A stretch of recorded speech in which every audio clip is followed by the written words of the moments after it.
This live Osage Indians football game on Lake TV is brought to you by Slumberland Furniture, the Midmo Sports Network, Surdike Yamaha, Marcus Sikora State Farm, Hollylive Boat Lifts, Cool Breeze Marine, the prop specialists, Ozark Homes, Quick Car in Osage Beach, Black and White Roofing, the Missouri State High School Activities Association, New Spring Wellness Center, Columbia College Lake of the Ozarks Campus, Hedges Scott Funeral Homes.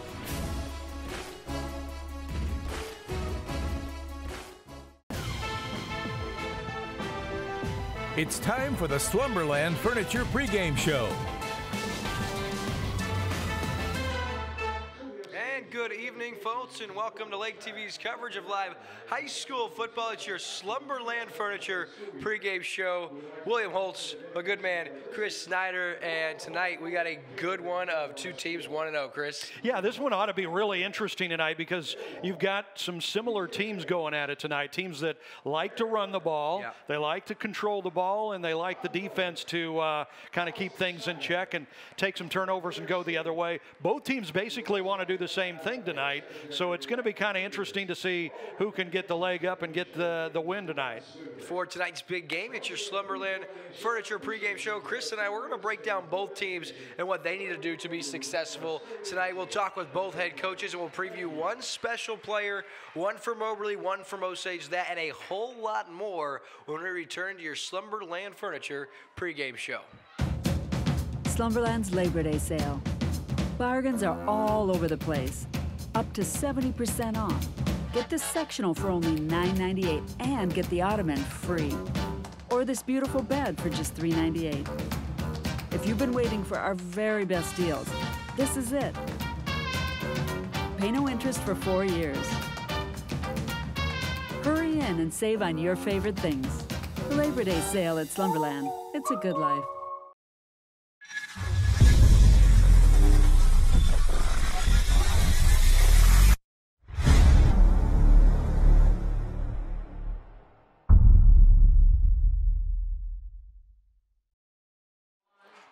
So we talked about it as we returned here on Lake TV. Both teams 1-0. You got Moberly. They got off to a good start. And, of course, Osage on the road against Fulton. They get a win. But first, Chris, let's talk about these Spartans from Moberly. Okay, well, Moberly the last 3 years has been on a roll. Their coach is going into his 5th season, I believe. First 2 years for Cody McDowell were a little bit slow, struggled a little bit. But about 3 years ago, they found their stride. Things started to kick in, and they have been a really tough team to beat for the last 3 years. So this is his 5th year for Coach McDowell. 26-20 overall. They went 8-4 last year, so they were very strong, powerful team last year. The problem is they lost a lot of their starters from last year. So going into this year, I talked with Coach McDowell earlier this afternoon, and he was saying really there's a lot of excitement going on in our program because it's a clean slate. We lost so many guys that we don't really know what we have yet. We're gonna see what we have. And last week they went out and they beat a pretty good Smith Cotton team. They jumped out, they punched them in the nose, as Smith Cotton said, and they punched them in the nose early. They jumped out to a quick lead, and then they hung on to win. And as we mentioned earlier, they like to run the ball. They like to control the ball on offense and then expect the defense to come up with a turnover or two, give the offense the ball, somewhere pretty decent on the field where they have a chance to go in and score. Lost the district championship last year. That goes to show you how tough, how good this program can be. And the defense, watch for this because their whole thing is trying to create turnovers and give the offense a short field to score some points. Yeah, so I'll tell you, Moberly comes in and all the success that you talked about, Chris, that Cody McDowell starting to have in this program. First couple of years, kind of a culture change. We talked about the culture change, especially the high school level, a week ago when we saw Waynesville. Same thing with Moberly, and you hit the nail on the head. 3 years ago, they won that district championship, finished 10-3, lost in the state quarterfinal, and this program's hungry. Although they lost a lot of guys to graduation, as you touched on, they're used to overcoming and putting new guys into the hole, if you will. As a matter of fact, they lost 3 starters last week. One of their lead running backs, they lost one of their lead receivers, and they lost a starting linebacker and a starting quarter, all in week 1, and we're still able to hold on. And that's tough because they didn't have many of the starters back from last year to start with. They only had 2 starters coming back on offense and 3 on defense. And as you mentioned, they've lost 3 or 4. I talked to Coach McDowell earlier this afternoon. Says either 3 or 4 guys hurt last week are not going to be able to play tonight. So they're going to be a little bit thin. We'll see if Osage can take advantage of that. I actually had an opportunity to talk with Coach Cody McDowell earlier tonight. Now joined by Moberly head coach Cody McDowell. Coach McDowell, you guys start with a big win a week ago, but that's a game that you guys got up in and were able to hold on. What happened last week? Well, I think our kids did a good job of being ready to play, and we jumped out to an early lead. We played really well, executed really well. And then we ran into some adversity, got some kids hurt, and just kind of hung on, really. So it was kind of a tale of 2 halves, but our kids stepped up and learned how to win. I guess, we kind of talked about that earlier, but it was a good opening win. Proud of our kids for stepping up, and, we'll see if we can carry that into this week.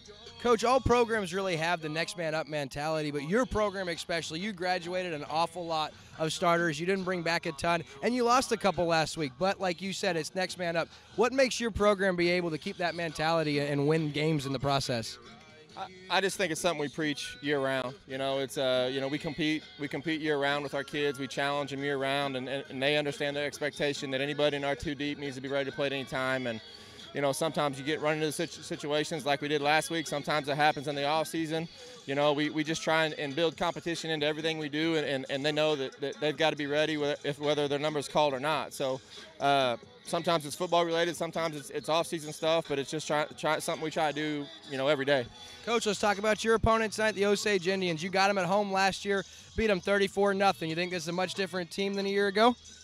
Oh, absolutely. Yeah, I mean, we talked a little bit earlier, in the week. Just I felt like we kind of caught lightning in a bottle last year against them, and I think that kind of showed with the score. Kind of snowballed on them a little bit, and the conditions were terrible. But different group, man. Different group for us, different group for them. I think they lost quite a few kids too, and so did we. So it's always different, man. We're dealing with 15 to 18-year-old high school kids, so it's different every day. So just let alone from week to week or year to year. So we'll see how it goes. Coach, hey, thank you so much for your time and good luck tonight. Appreciate it. Thank you. Absolutely. That's Moberly head coach Cody McDowell.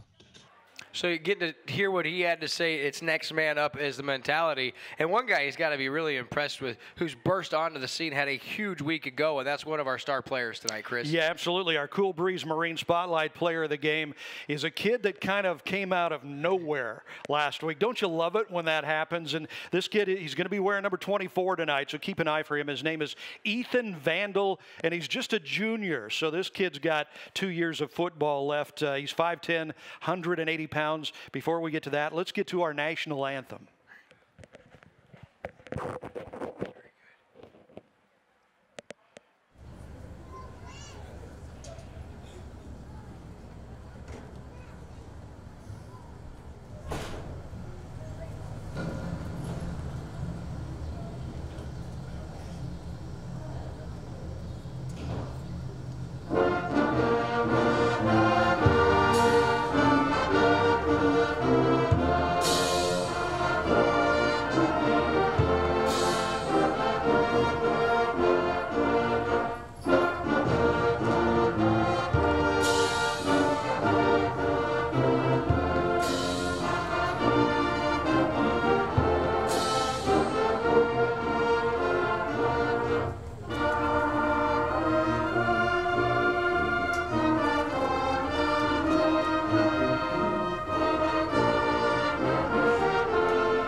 Of our national anthem. It is the pride of the Indians marching band. And Chris, you were just talking about a very special player from Moberly. Yeah, Cool Breeze Marine player of the game. And number 24, Ethan Vandal. He's a junior, kind of came out of nowhere last week.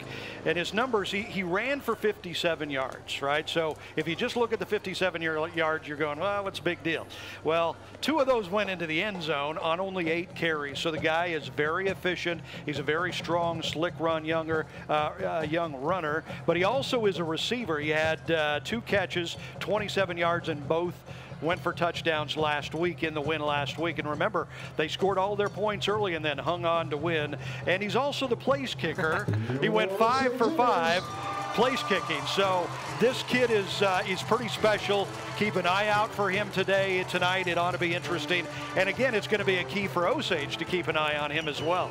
Certainly, and you kind of said it, Chris. He came out of nowhere, and I asked Coach this week, I said, did this guy play last year? Why was it his first varsity touchdown? And he said, no, we were just that deep over the last few years. As talented as he is, it just wasn't his time. Yeah. And now that it's his time to shine, he said, I expect him to do big things. And, well, if last week was any indication, Chris, I'd say he's well on his way to having an incredible junior campaign. I talked to Coach McDowell, too, and he said, I basically asked him the same question, but he said, you know, it is so great when you see good kids like this succeed. So that says something about Mr. Vandal, too. He's a good kid. Indeed, and as much as they love to run, you do got to talk about Dominic Stone King, their junior quarterback. He's back after a sophomore campaign. And last week, he didn't get a ton of chances, but you did hear about those 2 touchdown catches from Vandal. Well, both come from Stone King. He was 5 of 7 for about 80 yards, 2 touchdowns and no interceptions. Efficient. He was a little nicked up last week, though, so hopefully he'll be okay to play, that his injury won't be too bad. So I think he's in there tonight. Now, let's hope so. I don't know if you got clearance from Coach or not, but he didn't say anything about him not playing tonight. No, I didn't hear anything specifically. I just read it in the game where he hurt, I think it was his calf injured. And backup quarterback did go 1 for 1 with 10 yards, and I'm not sure if that was a trick play. Hard to sometimes tell when you see the box score. So we're going to take a commercial break. When we come back, we'll talk with Osage head coach Devin Johnson, and we'll get ready for kickoff. That and much more on our Slumberland Furniture pregame show. Hi, this is Kendall Surdike, and at Surdike Yamaha, we have been selling and serving the Ozarks for almost 50 years. We've learned during that time that our customers expect the best in their Yamahas, with same-day service and even courtesy loaner units. That is why at Surdike Yamaha, you receive 1 year of free scheduled maintenance with every new and used recreational Yamaha bought. You can have more fun with your Yamaha boats and wave runners that are assembled right here in the USA and won't have to worry about maintenance costs for the first year because it is on us. You ride on our reputation. Your vehicle, it's part of who you are. It's your partner in weekday traffic and your passport to weekend fun. It's your sometimes office and your all-the-time concert hall. For all your vehicle is to you, isn't it time you did something for it too? Check out the Quick Car Monthly Unlimited Wash Club. For only $25 a month, wash your car as often as you want. You'll enjoy significant savings. Join the Wash Club today. Quick Car. Quick, easy, and professional every time.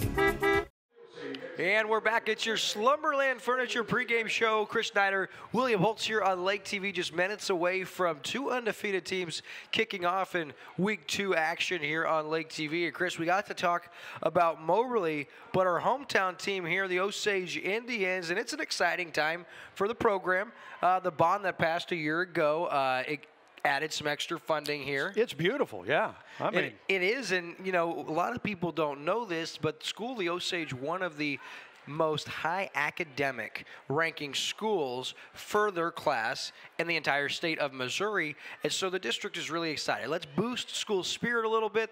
They got some work done to the cafeteria at the school. They got a new field house. You should see the locker rooms. It's gorgeous. Just walked over there. It's beautiful. Did you get to go in the locker rooms? They wouldn't let me in. I didn't have the right pass to get in. It would take you back to your days at Cowboy Stadium. Inside the locker rooms, they've got individual wooden lockers for each player with you know, their names. It's impressive. We'll have some of that behind-the-scenes stuff for you to see later this week on Lake TV. But really an exciting night. And with Osage, they snuck a win out of nowhere last week. A tough Fulton team, rainy conditions, a team that a lot of people thought, hey, Osage, they lost a lot of guys. They want to run the football. And it was 6-6 early. They had scored. They had allowed their opponent to score at Fulton, and it really looked like, okay, next score is going to win. So Osage was able to punch it in late in the game. Quarterback Drew Edwards, he snuck it up the middle. They were able to convert for 2, and then they were able to force Fulton to give them the ball back. 8 minutes on the clock. Osage was able to convert 2 fourth downs, and they were able to run out the clock to consume that drive of 8+ minutes. That as much as the win is big, showing me you can get the ball with 8 minutes to go and burn the clock, that's some very good fundamental football. And they did that on the road. I mean, that's even harder to do. It does say a lot about this Osage team, and it says that they might be able, they might have the power to live up to their will, which is to control the ball. And as a matter of fact, I did get a chance to talk with Coach Johnson earlier tonight. He talked about just that, with that much time to go, we got the ball back. And I think that's what he was most proud about when we talked to him earlier tonight. So Osage head coach Devin Johnson. Coach, big week 1 win. Now you get to be back at home with all the renovations. Pretty exciting night for your program. Yeah, it's been a really awesome fall. We had a community night a couple weeks ago where we got to show off all of our brand new facilities. The locker room had about 300 people that showed up, so it was really cool. And our guys have been just really, really excited about coming into the season. I mean, having that brand new, that sense of newness, it's a place they can call home. They've really taken care of it. It's just had a lot of pride in who they are here in this community. Coach, let's talk about the way you guys opened the season, a really good Fulton team, but it was a nitty-gritty game, and you guys were very disciplined and somehow find a way to win. How did you guys do that? Well, our guys are mature. I mean, they've been in the program now for a while, and our seniors are a close group of friends and a close group of people that just really battle for each other, and that's what I really love about them. And Fulton was the conditions we couldn't control. I mean, it was a bad, muddy field. That's what it was. It was that for both teams, and we did what we had to do to win, and we got the ball actually about 7.5 minutes left in the fourth quarter and just kept plugging away and was able to drain the clock out. So we were limited in what we could do on both sides of the ball, but I thought our defense played really, really tremendous except for a couple key plays, and our guys just fought for the win. Coach, score is always secondary when it comes to your wins and losses. They come and go, but it's about the young men. What are 3 things you want to see your guys do against a tough Moberly team tonight? Well, number 1 is compete consistently for 48 minutes. That's kind of been our theme this year, is that we just got to finish, and that we can't have those mental lapses that we've had in the last couple of years. So, I mean, just consistent competition. Number 2, I always want to see our guys lift each other up because there's going to be negative plays. No matter what game you play or who your opponent is, you're going to give up a first down. You're going to have a negative play. It's not necessarily that play that defines you. It's how you react to that play. And the 3rd thing is have fun. I mean, this is a game for a reason. So I want our guys to love each other, have fun out here. This is our seniors' last opening night. So just enjoy the moment. Take a moment to slow down. Just enjoy it. Coach, good luck and thanks for your time. Appreciate it. That's Osage head coach Devin Johnson. Coach Johnson, I was able to talk to you a little bit. He loves his kids, and you heard in that interview I said, the wins and losses are kind of secondary. It's because he does care. And any head coach that tells you, I don't care if we win or lose, well, he's probably lying. Right. But Coach Johnson's as closest to telling the truth in that situation as you can get because he really is about the kids. And one of the most impressive I've seen in my 10-plus years of calling high school sports. Love the guy, and I love what he's able to do with his kids. And one kid in particular I love the story on is James Hutchcraft. He goes by his teammates as Hutch. He's an absolute bruiser. He does it on the basketball court. Yeah. And that's why he's tonight's Cool Breeze Marine, the prop specialist, spotlight player of the game. James Hutchcraft last week, 20 carries, 105 yards, and a touchdown. He also led his team with 9 tackles, 2 for a loss, and he's very disruptive. What the score card didn't show, or the box score didn't show, is how many times he was in the backfield, blowing the play up, causing a misdirection where another player on his team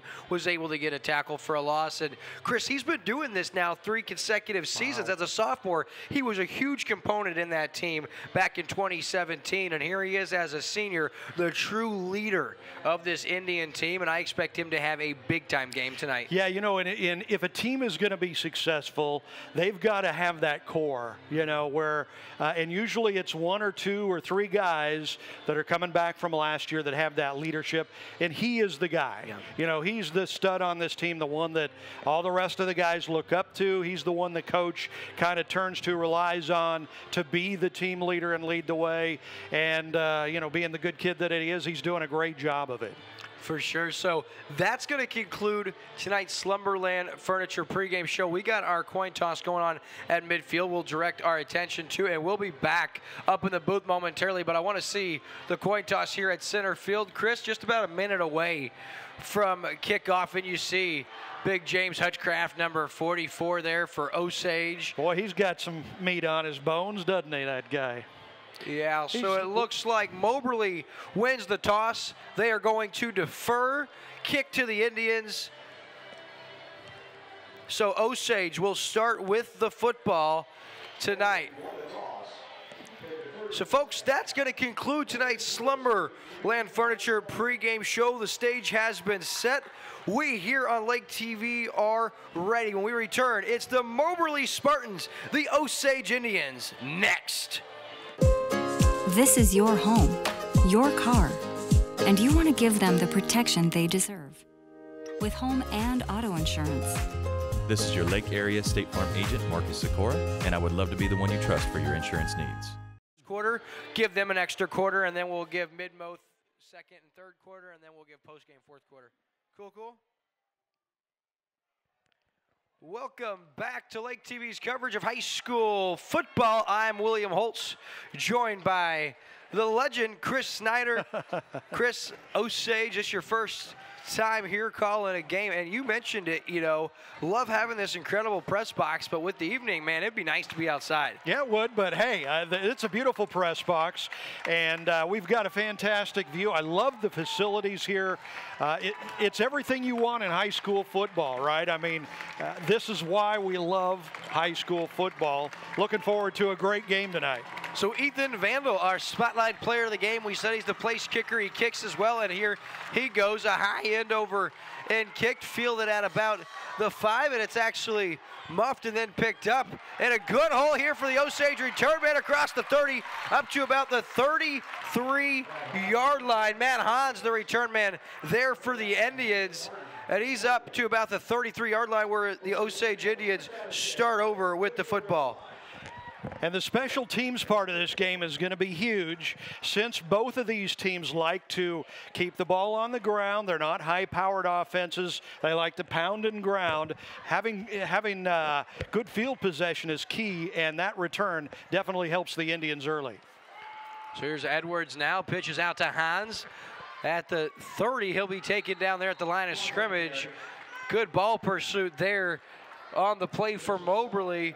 That's number 30 on the play. Jared Herron, he led the way for the Spartans last week with 8 tackles, and he has the first one there, blowing that play up. So 2nd and 10 now.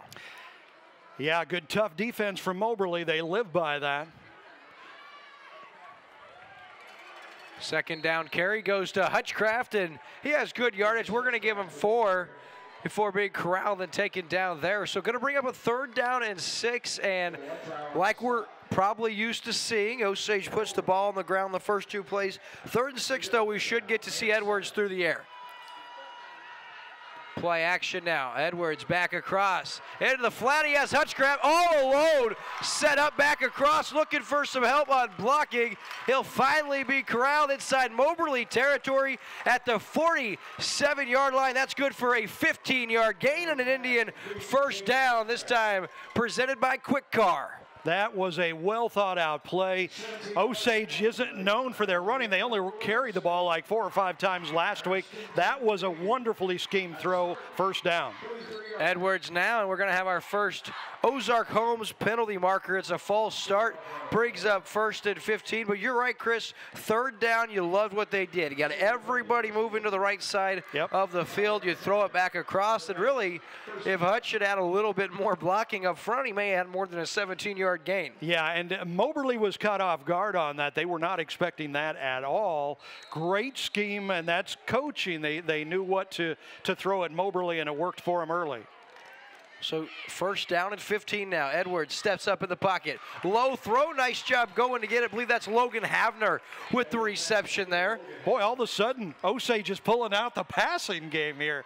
They've thrown almost as much already as they did all of last week, and very successfully so far. I think it's put Moberly back on their heels a little bit. 2nd and 6, now the quarterback option. Edwards chooses to keep. And he's got positive yardage, near 5 yards, up to about the 39-yard line. That'll bring up 3rd down and short, Chris. And early going, I've got to tell you, I'm impressed with Osage's ability to mix up the pass and run here on this first possession. You've seen 3 runs, you've seen 3 passes. Yeah. And I'm telling you what, it's working so far as they're marching here into Moberly territory. And it goes to show last week they played in sloppy, rainy conditions. This week they can throw the ball, and they're taking advantage of it. 3rd down and 3.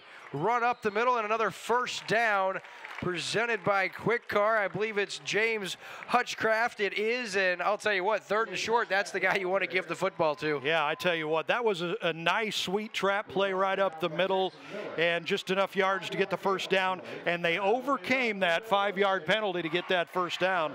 Good point, Chris. That's a first down presented by Quick Car. 1st and 10 now, the 34-yard line. Edwards, play action into the flat, looking for Dooley and unable to hit his man there, so brings up 2nd down and 10. Actually, that was a good decision by the quarterback to throw that away. He saw that the receiver was covered, couldn't get it in there, just throw it away and live another day. So 2nd down and 10 now.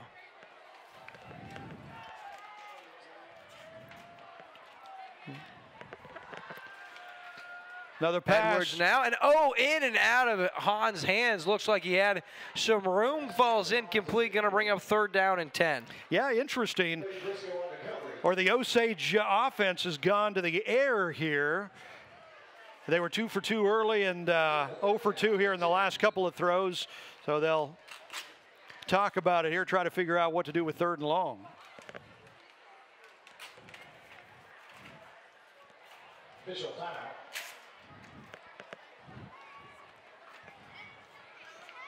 So 9 minutes to go here, 3rd down and 10. They get things squared away.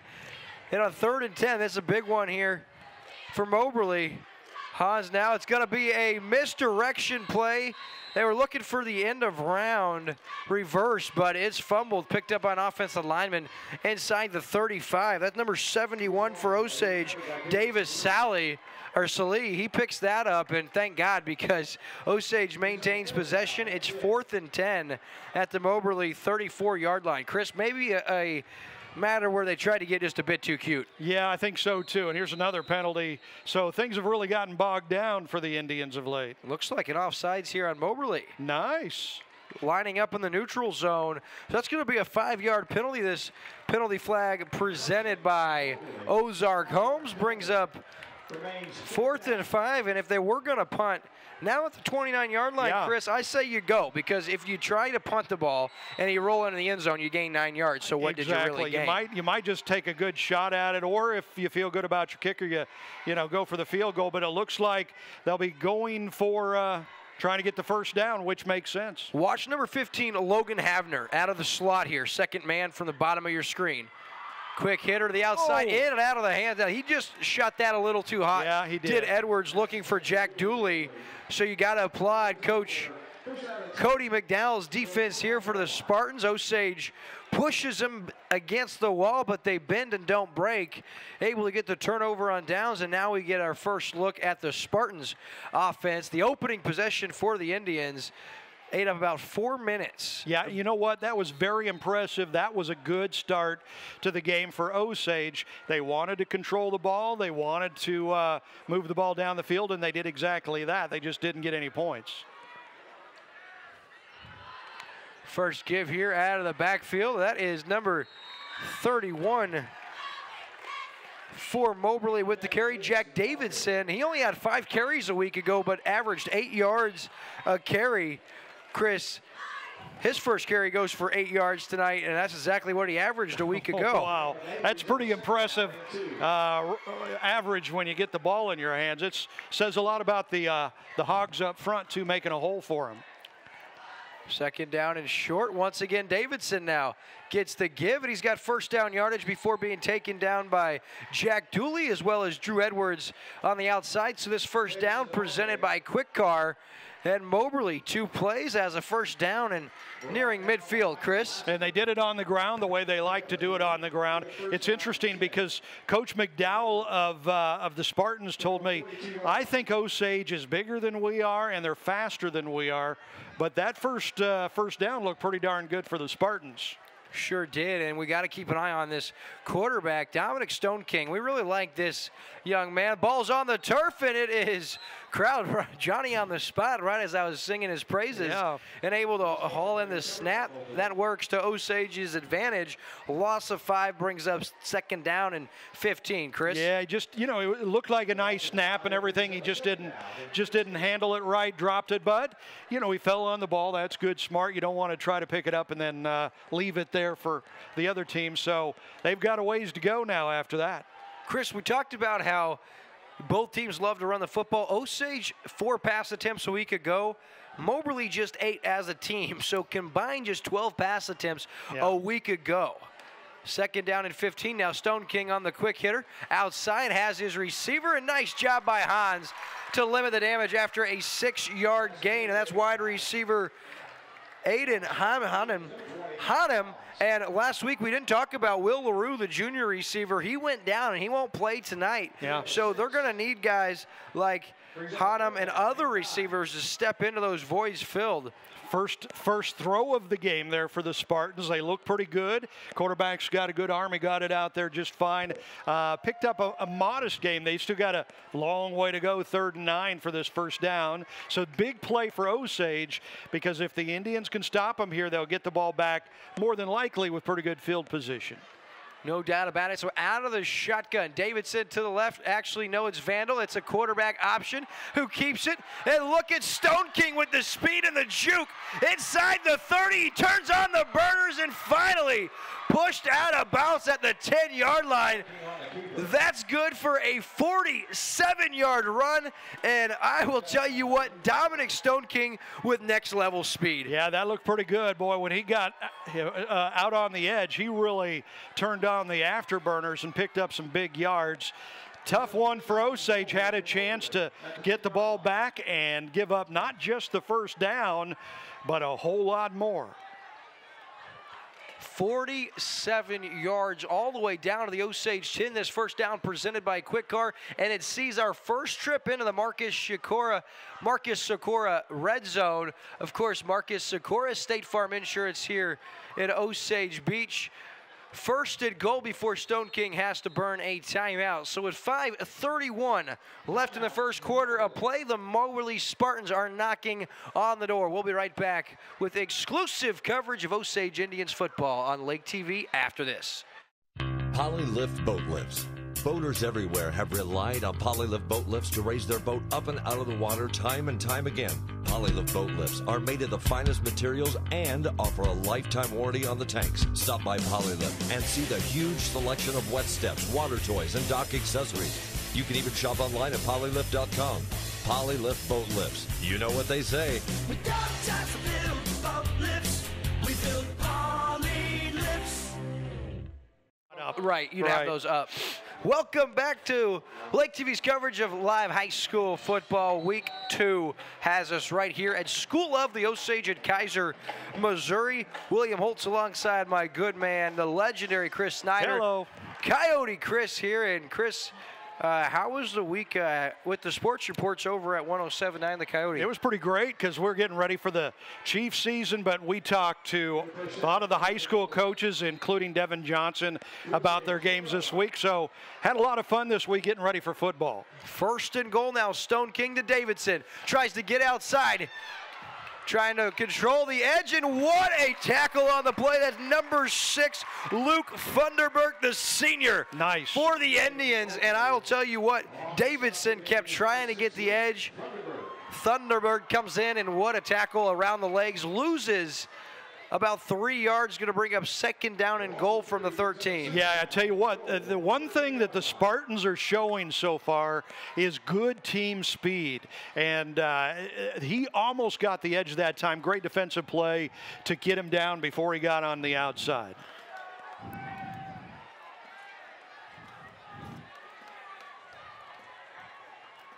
So 2nd down and goal, 4:45 left. It's going to be a quarterback option outside. He has Davidson, who now cuts back inside. Nice juke move. And Davidson all the way down to about the 2-yard line. And Chris, he put a very impressive move on right inside the 10-yard line. Yes, he did. And there was traffic around there, and he was still able to juke and jive, and he picked up probably another 8 yards because of that move. The Indians are looking a little bit slow right now. They need to pick up the speed to be able to stop the speed run game of this Moberly team, because Moberly has kind of flexed its muscles in the last couple of plays. So 3rd down and goal. 6 down linemen for the Indians. It's Davidson, and James Hutchcraft blows it up. Oh, baby, how about the leader for the Indians? Yeah, Hutch said, juke this, and wiped him out. That was nice. He Very absolutely nice. Exploded into the scene. He was playing middle linebacker, 6 down lineman. Davidson made his first juke, and then he got introduced to James Hutchcraft, a.k.a. Hutch. And that's going to bring up a field goal attempt for Vandal.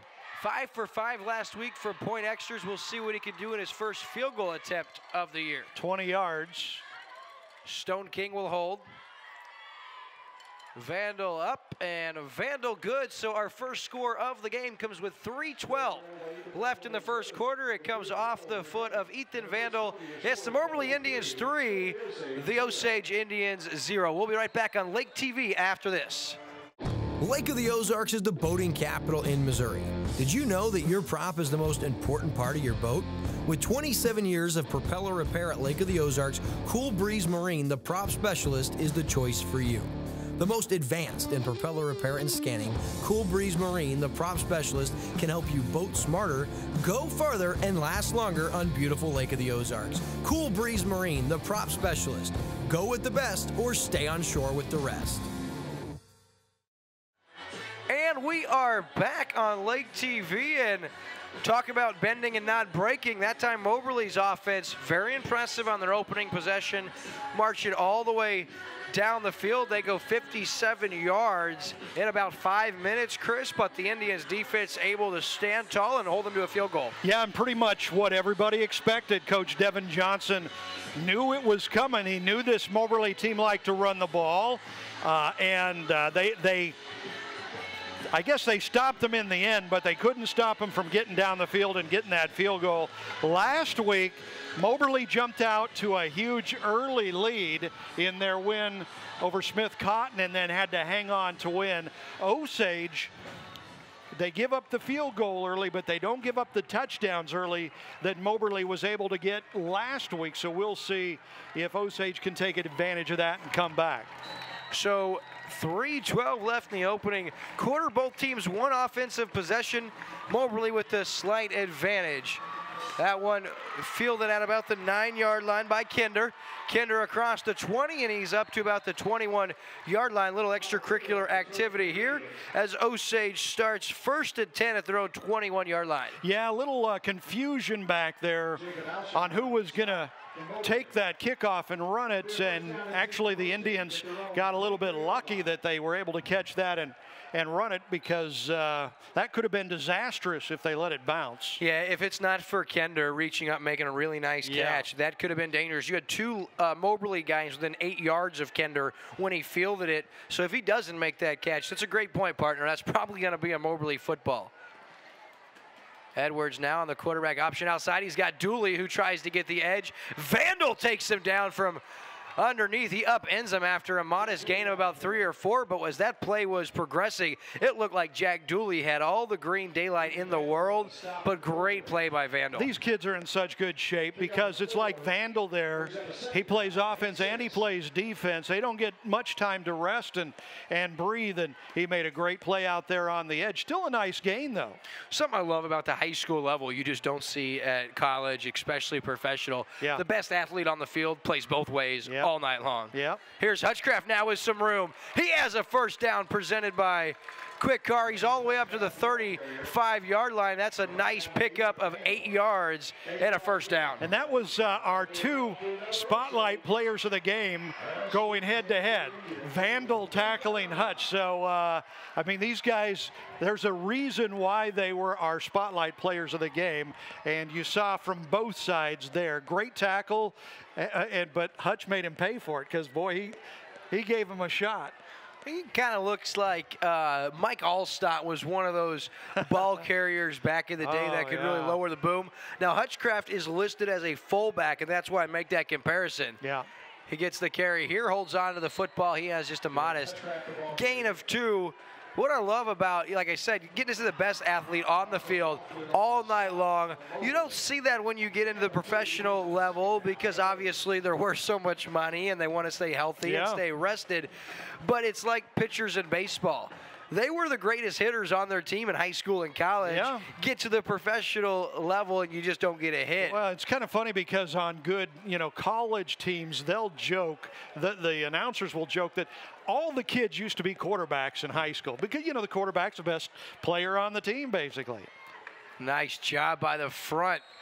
By the Moberly Spartans, they get Jack Dooley right at that initial line of scrimmage. We'll give him 1, but Moberly's front really doing a nice job. Yeah. Anything Osage wants to do up the middle, they're going to have to go outside. And this is the second drive for the Indians. On the first drive, when they were in this position, they threw out to the left flat and picked up a big play, had a big first down. They kind of caught Moberly off guard, and they threw a couple of times, were successful. After that, they had a hard time throwing, so we'll see if they throw now, how much success they can have. 3rd and 7, Edwards now. Fakes the handoff, looks over the middle. Into traffic, it's deflected and caught. What a play. It's Logan Havner makes the play at the 45-yard line. We'll give him 17 yards and another first down. That was a nice pass, right on the money. In traffic, there was a guy right in front of him, and he just put it exactly where it had to be, and a nice catch. Great first down. The Indians, again, on Moberly's side of the field. This could be our last play of the first quarter. It's 1st and 10. First down presented by Quick Car. We've got 5 seconds left, and that is going to conclude our first quarter of play. So, Chris, 12 minutes in the books. Moberly 3, Osage 0, but the Indians are marching and inside Spartan territory. Folks, don't go anywhere after 1 quarter of play. It promises to be a good one. We'll be right back on Lake TV after this. Hi, I'm Tyler Loftus with Ozarks Homes. If you're in the market for a new home, or you may be considering building, I encourage you to look into custom-built modular homes. Our modular homes are built, financed, and insured like a regular house. We invite you to visit our display lot right on Highway 5 in Laurie at Lake of the Ozarks. Each home we have on display shows different features from kitchen layouts, floor plans, bathroom options, and much more. We can customize floor plans based off what you, the customer, are wanting. Ozark Homes, family-owned, operated, and making homeowners' dreams come true for over 30 years. The way you have. And we are back here on Lake TV as we get ready to kick off our second quarter of play. I tell you what, this game is moving along at lightning speed because these teams like to run the ball. You don't get a whole lot of clock stoppage. That first quarter flew. Yeah, you're not kidding, Chris. It was seemed like we just got done wrapping up our pregame show, and here we are coming back from our commercial break after the first quarter. Wild, but 3-0 Osage, or 3-0 Moberly. Osage has it 1st and 10 at the Moberly 45 as Hutchcraft is upended in the backfield. Nice job. Hunter Martin, the senior linebacker, sniffed that one out for a loss. Brings up 2nd down and 11. Yeah, in Osage, they like the ground game, and Hutchcraft is their guy, but they're going to have to come up with some other plays so that Moberly just can't focus on the one guy. Quick hitter now. It's Jack Dooley who's up to about the 40-yard line. We'll give him 5 yards. So going to bring up 3rd down and 5, Chris, and I didn't catch the start of that play. What happened there? Yeah, just a pass play all the way to the right side, and we've got 3rd and 6 again. So probably in another passing situation for the Indians. So far on 3rd down, they've done fairly well. They've been able to throw the ball on this Spartans defense. They've got 3 out to the left now, 3 receivers on the left side. So we'll see if they're going over there. Edwards now. Lucky Hutchcraft didn't get called for a false start. That one is deflected, coming in and getting a paw on it. Looks like number 53. Nice play by the defender coming in there. That falls incomplete. Yeah, and that one didn't have a shot. I mean, they had the 3 receivers out to the left side. That is where the Indians wanted to go the whole time, but Moberly had it covered. There was no place to go, and I think he basically just was throwing that one away. That was the senior, Joel Untrauer, who got a mitt on the ball and falls incomplete. So 4th down and 6 now. Edwards now set to punt. Very, very low kick. Does take an Osage bounce to about the 23-yard line. That goes for 18 yards, and Moberly takes over 1st and 10 at their own 22-yard line. That was a very fortuitous 18-yard punt, because if that would have bounced another way, it would have been basically for no yards. And last week, Moberly blocked a punt. They came really close to blocking that one. Osage, the Indians have to tighten up that punt team, or they could get one blocked as this game goes on, because the Spartans, hey, they've done it already, and they're looking to do it again. So their second possession, we'll see Dominic Stone King. Of course, he was the culprit last time. He had the 49-yard rush that set Moberly up with their field goal. See what he can get going. Quick here into the flat slot receiver. Makes a play across the 30. I do see a flag presented by Ozark Homes, but at number 14, that's Clayton Briscoe, and he's made a couple of plays already. He had a big week 1 matchup. He came away with an interception and 2 passes broken up a week ago. Does it from the receiver position. That was an 18-yard gain, but I did see a penalty marker. Yeah, it looked like maybe a block in the back somewhere. So that is going to be coming back. Looks like it happened right around the 30, so they'll mark off the penalty from there. Taking it back to the 20-yard line. That's a break for Osage. The defender went for the interception. He kind of saw it, kind of read it, wasn't quick enough to get to the ball, and that allowed the big play, but it'll come back because of the penalty. I really like what I'm seeing from Dominic Stone King here. The junior quarterback, though, looks very poised. Quick drop back, delivered a strike. I like what we've seen from him passing, and I like what we've seen from him running the football. Yeah, they're pretty impressive. You can see why they've been so good the last few years. Stone King here, unable to get out of the big old grasp of big number 72, Aaron Hancock, the senior for the Indians, with the stop in the backfield, a 3-yard loss. That'll bring up 2nd down and 16 now, Chris. Nice, very nice. So the big pass play early from Moberly. Again, these teams, they're known for their running game. They're good at running, so when they pull out the pass, it's kind of a shock to the other team, and we saw that. Osage got lucky with the penalty, brought it back. That was good defense on the run play. So 2nd down and long now. Let's see if Osage D can't capitalize here. Edwards comes in there. Davidson with the carry. Edwards makes a shoestring tackle, limits him to a gain of 4. If it wasn't for Drew Edwards making that shoestring tackle, Davidson may still be running. Yeah, Chris. Osage, the Indians are having a little bit of trouble so far with the misdirection plays that Moberly is running. They'll have to tighten that up a little bit, but part of the problem is this is what Moberly does, you know. I mean, this is where they make their hay. They know how to do that. They do it very well. The Indians just have to be ready for it. Good shoestring tackle. Big 3rd down and 11. Stone King now. Misdirection. He gives it to Vandal, who's on the right side, who has room. He leaps and he has the 1st down.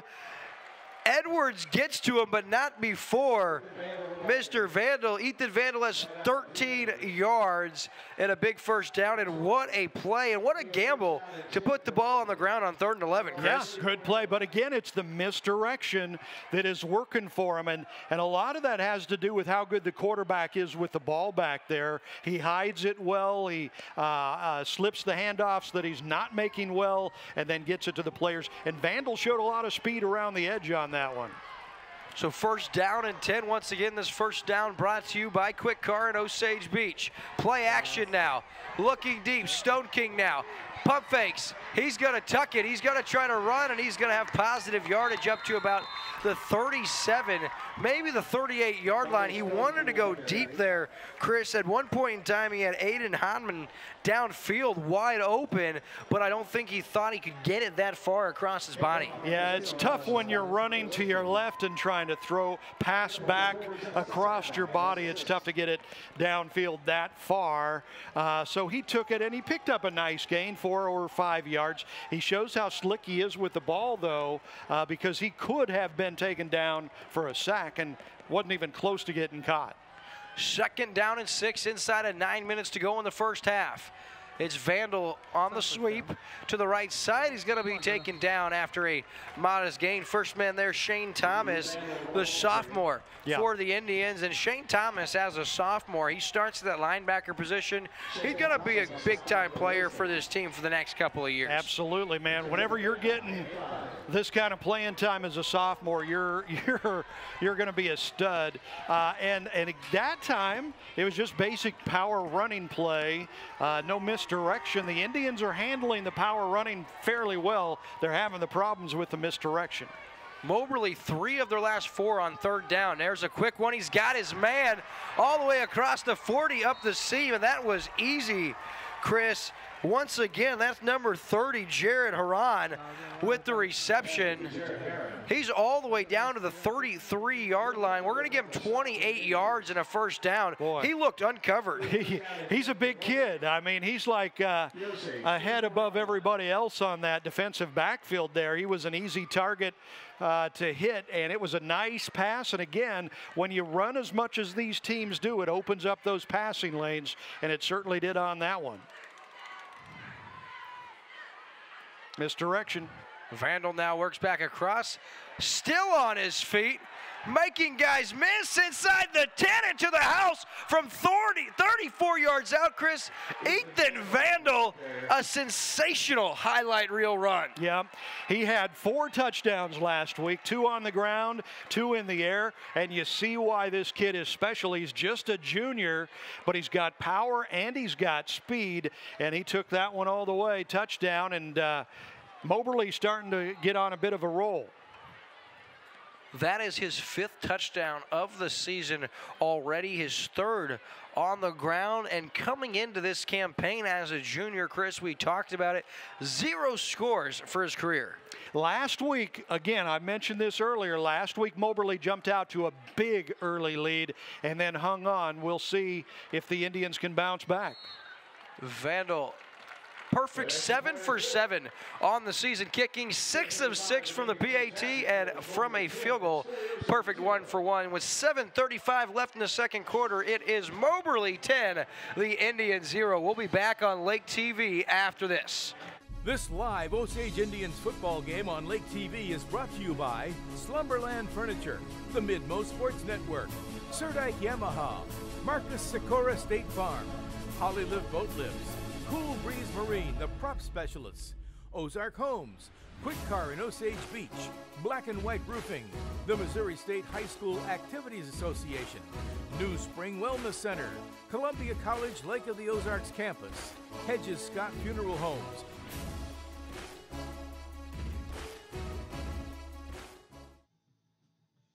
Chris, and it was 3rd down was the story again on that series. The previous series where Osage held into a field goal, they were 3 of 5 and 3 for their last 4.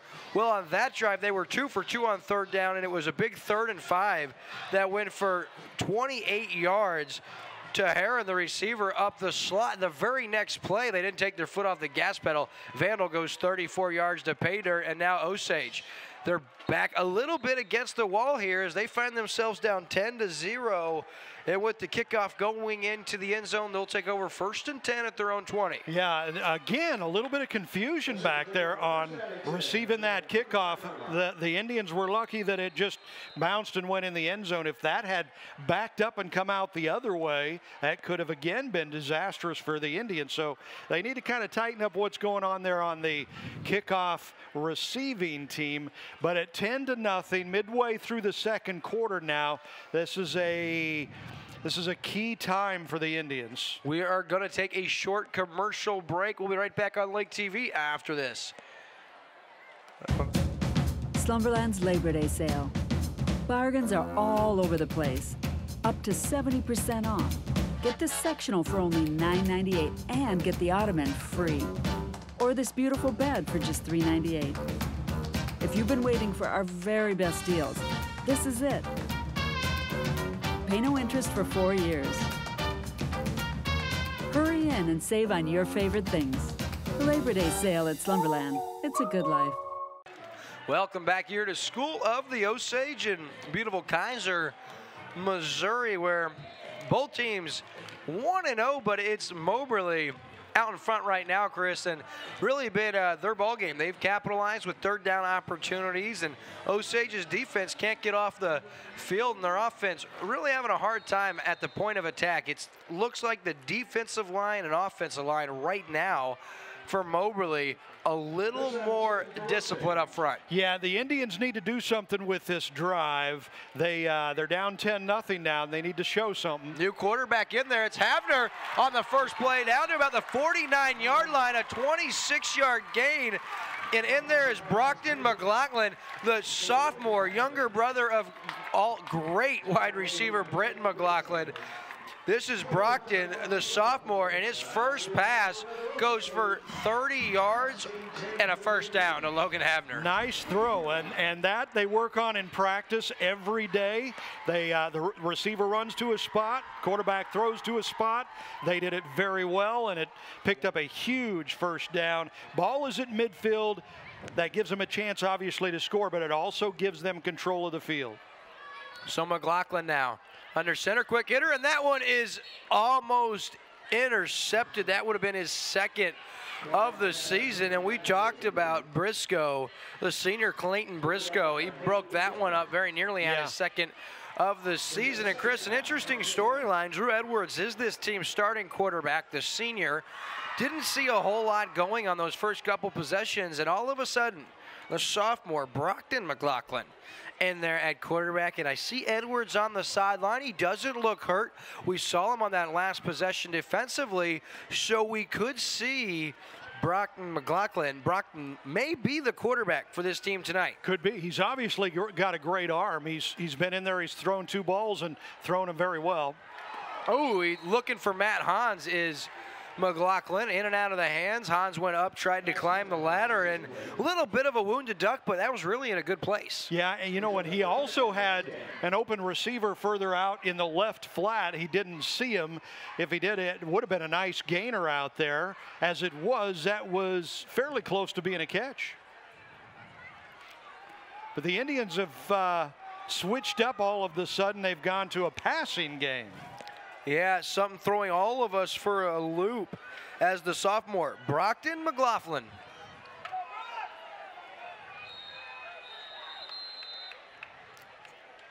So Osage burns a timeout with 6:52. We'll take a commercial break. We'll be right back on Lake TV after this.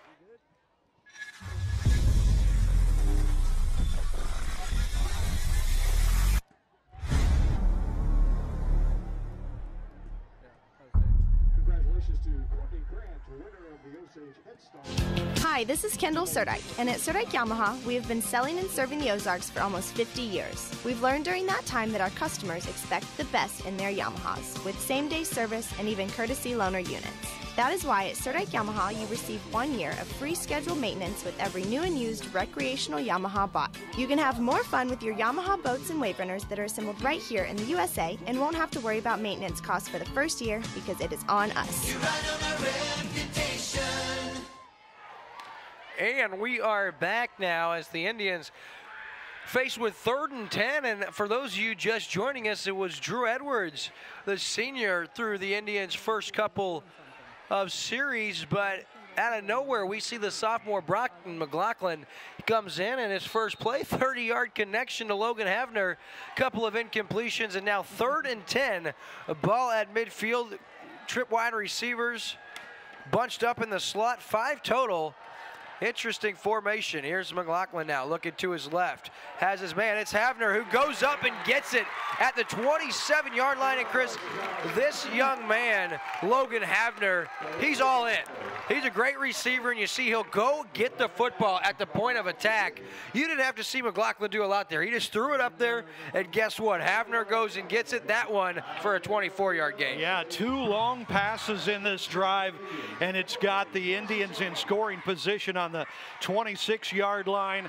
This is a very, very needed drive after falling down 10-0 with 6:19 to go here in the first half. Love Coach Devin Johnston's ability to mix things up just when you think your team needs something.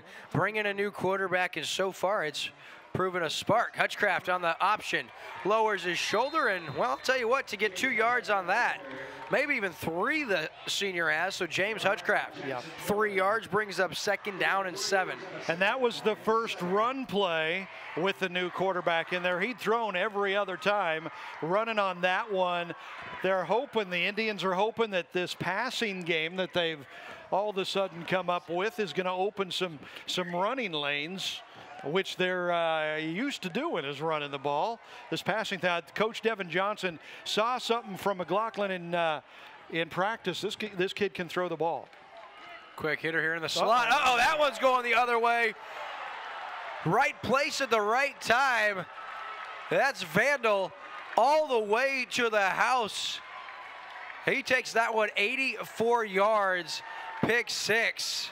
Impressive as Ethan Vandal, his 6th touchdown of the season. First one defensively, and Moberly sucks the wind right out of the sail that started to appear here with this Osage crowd. And I mean, that was one of the easier interceptions Vandal's ever going to get. Well, I tell you what, Vandal is living a dream. You know, he had that breakaway run for the touchdown before, and that breakaway pick 6 for a touchdown. He had 80 yards to think about how wonderful it was to run into the end zone there. That was living the dream. And now take your oxygen, young man. Go back out there and give us a point after. The extra point is up, and it's good. So with 5:17 left, it's all Spartans. Moberly 17, Osage 0. We'll be back on Lake TV after this. Your vehicle, it's part of who you are. It's your partner in weekday traffic and your passport to weekend fun. It's your sometimes office and your all-the-time concert hall. For all your vehicle is to you, isn't it time you did something for it too? Check out the Quick Car Monthly Unlimited Wash Club. For only $25 a month, wash your car as often as you want. You'll enjoy significant savings. Join the Wash Club today. Quick Car. Quick, easy, and professional every time.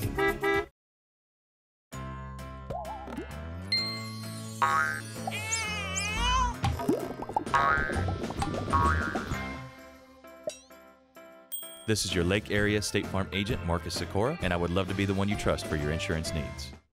And welcome back, folks, to Lake TV's coverage of high school football. And Chris, we talked about it during the break. We really thought Osage was on to something, marching, looking to score and cut into this lead, and then one play. We'll see who comes back in at quarterback now. Yeah, that's a great question. That one fielded at about the 10-yard line by number 11 for the Indians, trying to get outside across the 25 up to about the 27-yard line. Elijah Stark, the senior, with a decent return, and Osage starts over 1st and 10 at their own 33. And, you know, honestly, I see Edwards coming back, but 3 scores already. Your offense under Edwards is more of a running style. Do you really, with 2+ quarters left, believe you can overcome 3 scores and stop them from scoring with Drew Edwards at quarterback? Yeah, well, that's a good question. Last week, Moberly jumped out to a big lead on Smith Cotton and then hung on to win it 35-28. And Smith Cotton had the ball deep in Moberly territory late in the 4th and didn't score. So Osage needs that kind of a comeback now. Maybe that's what Edwards needed to get him going here. Nice throw into the flat. In and out of his tight end's hands. It falls incomplete. One of the things we saw from the sophomore McLaughlin, I mean, good arm. He's definitely got the ball down the field, but he wasn't really looking at the receivers to see who was open and who was not. He was throwing to a spot on every throw that he had, and that interception, he was just throwing to a spot. Receiver wasn't even there. The defender was there, and it was an easy touchdown. So 2nd down now, misdirection play. It's Hutchcraft, gets past the first line of Spartans, and he's got a 1st down up nearing the 40-yard line. So a quick car 1st down as James Hutchcraft, an impressive run up to about the 39, 1st down Osage. And Chris, no reason to really panic here. You've got time, under 5 minutes to go. If you're able to march down the field and get a touchdown here, put yourself right back in the game. Yeah, and you asked earlier, you know, can Osage come back with their style of game? Yes, but they have to start being effective with their style of game. And they're going to have to play error-free and play really good defensively as Hutchcraft, once again, will give them 3 or 4 yards. But you know the style you offer with Drew Edwards at quarterback. You'll throw some quick hitters to the outside. You'll throw some quick slants. But predominantly, you're going to keep the football on the ground. And it's not that I don't think you could score 3 times in 2.5 quarters. It's can you score 3 times and prevent Moberly from scoring. And that's where I'm concerned. But the order of business at hand right now is this possession, and Osage has to score. Fumble? No, this time it's Dooley with the carry, and he's got a couple more yards. Going to bring up 3rd down and about 3, but you know, the Indians are doing what they need to do. They're gaining yards on each of these plays, but when you get into this position, when you get 3rd down and 3 or 4, you got to be able to convert. You're down by 17 points, 3.5 minutes left in the 1st half. Big time, you have to convert these 3rd downs. 3rd and short now. Edwards misdirection. It's Hutchcraft who breaks free.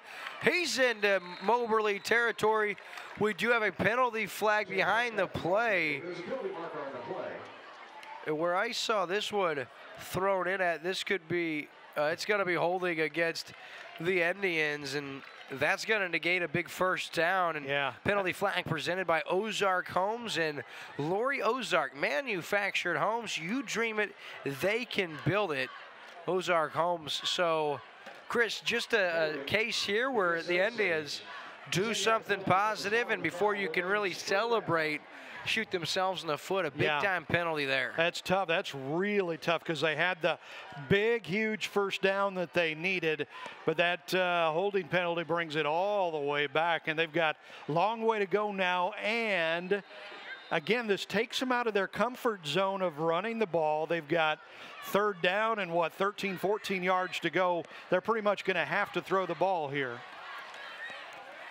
So 3rd down and long, and nothing doing. Looked like either a misdirection or a muff snap. 2 yards, and with 3 minutes to go here in the 1st half, Chris, Moberly, they're going to burn a timeout, and they got an opportunity to get the football back here with time to score. Yeah. Now, and this is what Moberly, they just love to be in this position. They like to control the game. They like to be, it's like wrestling. If you're on top, you're in control. They're on top. They can do pretty much what they want to do now with 2 minutes, 50 seconds left in this 1st half. And it's huge for Osage to try not to give them another score. All right, Osage calls a timeout. They're going to draw something up. We'll be right back on Lake TV after this. Polylift boat lifts. Boaters everywhere have relied on Polylift boat lifts to raise their boat up and out of the water time and time again. Polylift boat lifts are made of the finest materials and offer a lifetime warranty on the tanks. Stop by Polylift and see the huge selection of wet steps, water toys, and dock accessories. You can even shop online at polylift.com. Polylift boat lifts. You know what they say. We don't just build boat lifts, we build Polylifts. And welcome back, folks. It's Lake TV's coverage of high school football. We have your game of the week all season long right here on Lake TV. And, Chris, we look at our upcoming broadcast schedule next week. It should be a good one in Camden. Oh, yeah, man. Looking forward to that West Plains-Camdenton showdown in the Ozark Conference, the top two teams last year. A lot of people thinking they're the top two teams again this year. The only game I believe West Plains beat them big last year, didn't they? The only game Camdenton lost in the regular season was a blowout at the hands of West Plains. Fourth down. They can't be going for this, right? They're going to drop back and punt it. Apparently, he didn't jump over the neutral zone because Edwards. Now, that's a much better punt. Yeah, that is. Oh, that took a terrible Osage bounce, but still much better than we saw last time as Hans downs it at the 28-yard line. So we'll give him 35 yards on that punt. Going to bring up first down and 10 for Moberly. They've got 2 minutes, 40 seconds to go here in the first half. I expect him to try to score again. Oh, yeah. This is all gravy for Moberly. They are in the control right now. Up by 17 points, 2:42 before halftime. They know that if they score, they've almost put this game away. But, you know, if they don't, it's not going to kill them either. So they're really looking, looking good at this point on the 28-yard line. But there is another side to this. If the Indians can force a turnover, they can get right back in it before halftime. Stone King now flushed out, throws, has his man. Man, I'll tell you what, that Briscoe is tough. That's another 17-yard gain, and Stone King can not only run, but, man, he's an accurate passer. Yeah, he is. We saw a really good quarterback last week for Camdenton. Big, strong, very good quarterback. This kid looks pretty darn good, too, from Moberly. He can do it all. He's shown that he can run, and he's definitely got a good arm. Briscoe was 17 yards now. Stone King the quick one once again. I believe that's Briscoe. It is, and he's got another reception, this time for 6 yards. And Moberly really efficient here with a couple of quick passing plays. Yeah, they got, with the first down on the last play, it stopped the clock. They didn't get a first down on that one. Picked up 6 yards, but the clock is still running. 1 minute 50 left in the first half. And the Indians need to keep stopping them shy of the first down. There you go.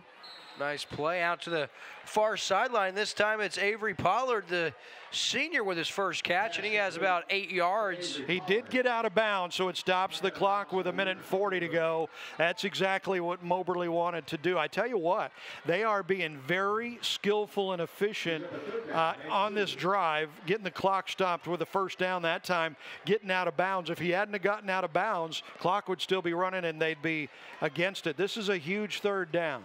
Third and just 2 inside of 2 minutes to play. Ball's on the ground, picked up by Stone King. Vandal met in the backfield and taken down. First man there for the Indians, quarterback Drew Edwards. Also in on the stop, Keegan McIntosh. Big time stop, and hopefully Osage has forced Moberly to punt. They were fortunate to see the snap hit the ground, and Stone King very nearly turned it into magic. Yeah, he did, but that was that double-edged sword that the Osage Indians were hoping for, that they might be able to get a turnover. The ball was on the ground from the snap, but very fortuitous for Stone King, came right up to him, and it wasn't a problem. Well, they're looking as if they'd go for it. Inside a minute to go. If you don't get it, you're going to give Osage great field position, or are they trying to draw them off sides, Chris? Yeah, we'll see. Yeah, they're trying to draw them off, it looks like. So Moberly burns their final timeout of the half. There's 52 seconds left in Osage. With a pair of timeouts and under a minute to go, may have an opportunity. We'll have the rest of this first half when we return on Lake TV. Lake of the Ozarks is the boating capital in Missouri. Did you know that your prop is the most important part of your boat? With 27 years of propeller repair at Lake of the Ozarks, Cool Breeze Marine, the prop specialist, is the choice for you. The most advanced in propeller repair and scanning, Cool Breeze Marine, the prop specialist, can help you boat smarter, go farther, and last longer on beautiful Lake of the Ozarks. Cool Breeze Marine, the prop specialist. Go with the best or stay on shore with the rest. Welcome back to Lake TV's coverage of Osage Indian football. Chris Snyder, William Holtz, and our entire crew. What a perfect night for football. I mean, look at that sunset on the horizon. That's just gorgeous out there. I think it calls for a selfie, Chris. Hey, that sounds good. That beautiful skyline back there is ridiculous. That's beautiful. You going to post that? I will. Stone King's punt goes out of bounds, and Osage should get excellent field position here as he muffed that one. Yes, he did, and Dominic he knew Stone King with the punt, and I am interested to see where they. Oh wow! Looks like they're giving Moberly a very favorable spot. Yeah. They're saying it went out at the 39-yard line, but it didn't even go out that far downfield. It looked like it was closer to like the 45. Yeah, let's get some instant replay and look at that, huh? It's coming next year, Chris. So 1st and 10 now, Osage, 2 timeouts, good field position. That's about the first thing Stone King has not done perfectly. That's right, you're not kidding. And guess who is back in there? It's McLaughlin at quarterback. Sophomore quarterback with a big arm. So 46 seconds to go. We're going to see a 2-minute offense, and Dooley jumps early. That's going to be a 5-yard penalty. But this is a dream situation. If you're a sophomore quarterback, you want your opportunity. Yeah. You don't have any limitations, Chris. You have 46 seconds on the clock. Your coach wants you to get in scoring position, so it's going to be all passing plays. Yeah. This is what you dream of, especially in a Devin Johnson offense where you don't normally get opportunities to kind of let it hang out there and just throw the football, and that's what he's at right now. The Spartans know that, though, too. They're probably going to be pinning their ears back coming after him. Throwing it deep now. Havner turns into the defender and takes out. How is there no flag on that play? I don't know. Who would you call it on? I would have called that on the defense. Pass interference. So Havner trying to get to the ball. Briscoe did not allow him to make his move. It looked like Havner may have even turned into the defender and was trying to make a move inside and kind of got his feet caught up, but those are always tough. Maybe that's why there was no flag. You saw it one way and I saw it the other way, so I guess the officials got it right. Or we both got it wrong. No telling, Chris, but 40 seconds, 2nd down and 15, and we do get to see McLaughlin's got that impressive arm when he lets it air out there. Yeah, and a good job from the line the last time for the Indians, giving McLaughlin time to throw the ball. Indeed, great blocking up front. Osage calls their 2nd timeout, so we'll take a commercial break and be right back on Lake TV after this.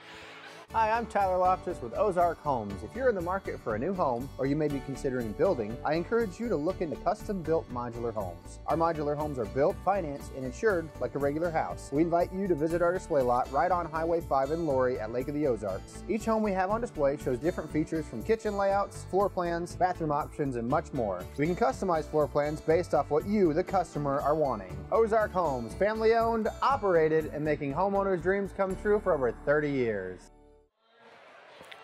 All right, back here now, School of the Osage. Chris, we were talking about with that new bond that passed last year, some of the upgrades to the facilities here at School of the Osage, and you got a chance to walk down and look. Pretty impressive. Yeah, I tell you what, new, what do they call it, commons over there with locker rooms and everything? That's pretty sweet. Yeah, they actually have a field house. I go, wow, field house at the high school level. And you look at the facilities we have here as McLaughlin pump fakes now. It's an up and under looking for Havner. He just did overshoot his intended target, but I like the play call. Yeah. A little up and under, and he had him, just a little too much air underneath that one. Yeah, again, he's a sophomore. They probably haven't had time to work that in practice all that much, but it was a good route from the receiver, hitch and go, and he was open. If it would have been a perfect pass, it would have been a touchdown, but didn't work out that way. But again, great blocking up front, giving him time to throw that ball. No doubt. So 3rd and 15 now, 36 seconds.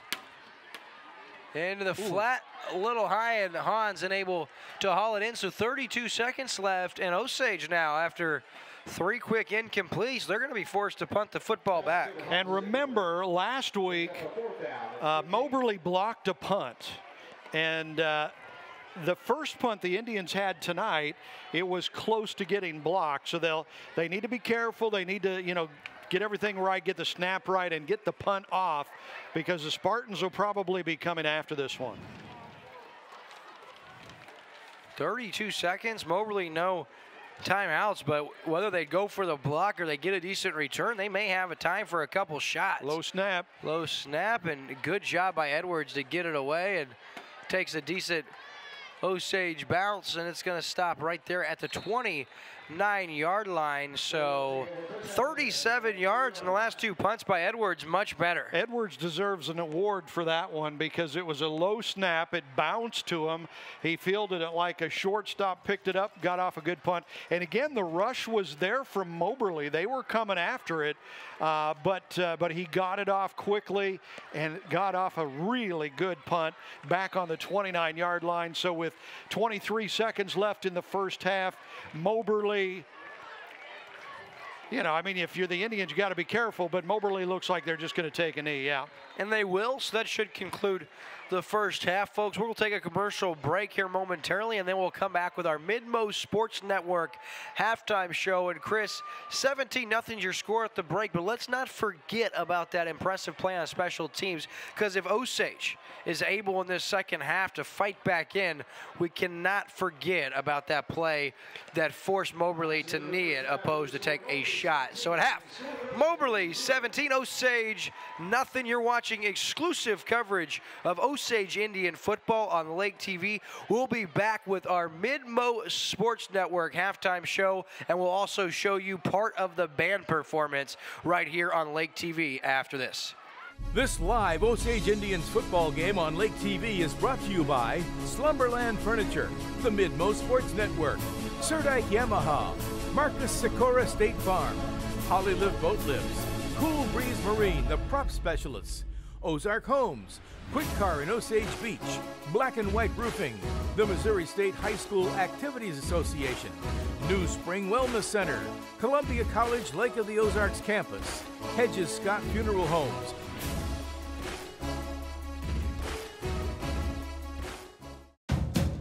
Slumberland's Labor Day sale. Bargains are all over the place. Up to 70% off. Get this sectional for only $9.98 and get the ottoman free. Or this beautiful bed for just $3.98. If you've been waiting for our very best deals, this is it. Pay no interest for 4 years. Hurry in and save on your favorite things. The Labor Day sale at Slumberland. It's a good life.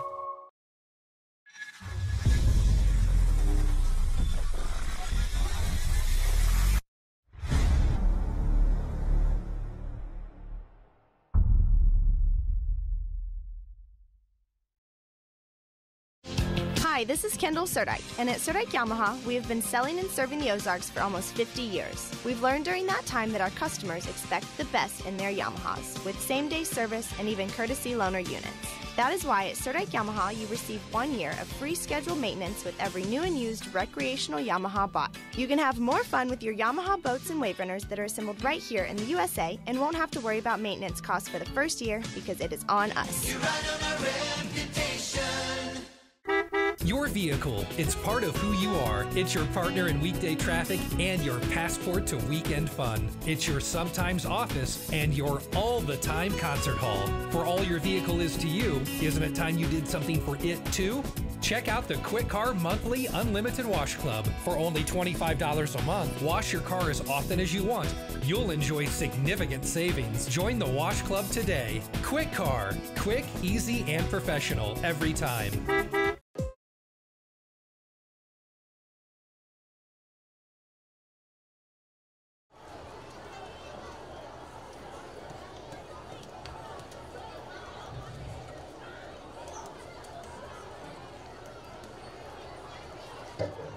You may take the field.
ladies and gentlemen, your 2019-2020 Osage Marching Indians.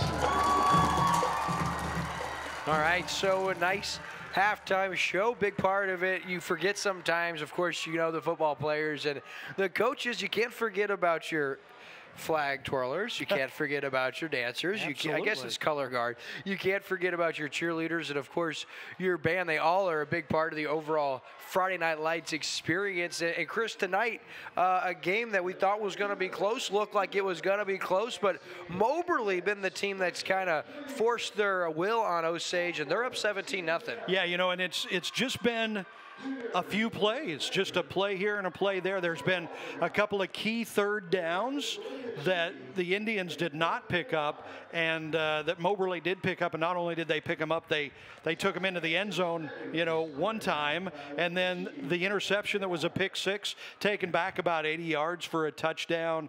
I mean, if it wasn't for that score, this would still be a pretty tight game at 10-0. That pick six kind of blew it open, 17-0. Again, the good news for the Indians, though, is that Moberly did this exact same thing last week and almost lost the game. They held on to win it 35-28. So the Indians, they need to go in, figure out what they can do, how they can move the ball, get on the scoreboard, and, you know, put a comeback together. It's going to be, you know, it's going to be tough because they're not just a high-powered offense that scores a lot of points. They brought McLaughlin, the sophomore quarterback, in. He threw the ball, threw it fairly well, but you can tell he's a sophomore. He's not reading the defense and throwing to the open man. He's throwing to his spot, and that bit him. You know, Chris, and as big as that interception was, another thing that I've constantly seen the Indians do tonight, big penalties. Not just holds or plays behind the actual football, but a couple of times they've had a legal procedure and they've had offsides that have either given a free first down or made a manageable first down not so manageable. And at the current state of this team, really trying to figure things out, you got a sense they don't even know who the quarterback is. I mean, try both guys are trying to find their identity on the offensive side of the football. And when you're in that place, little penalties, they don't help. No, man, those will kill you at the wrong time, as it did the Indians with that big penalty. Looked like they'd picked up a big third down toward the end of the first half when they were trying to get a score before halftime and get right back into this game.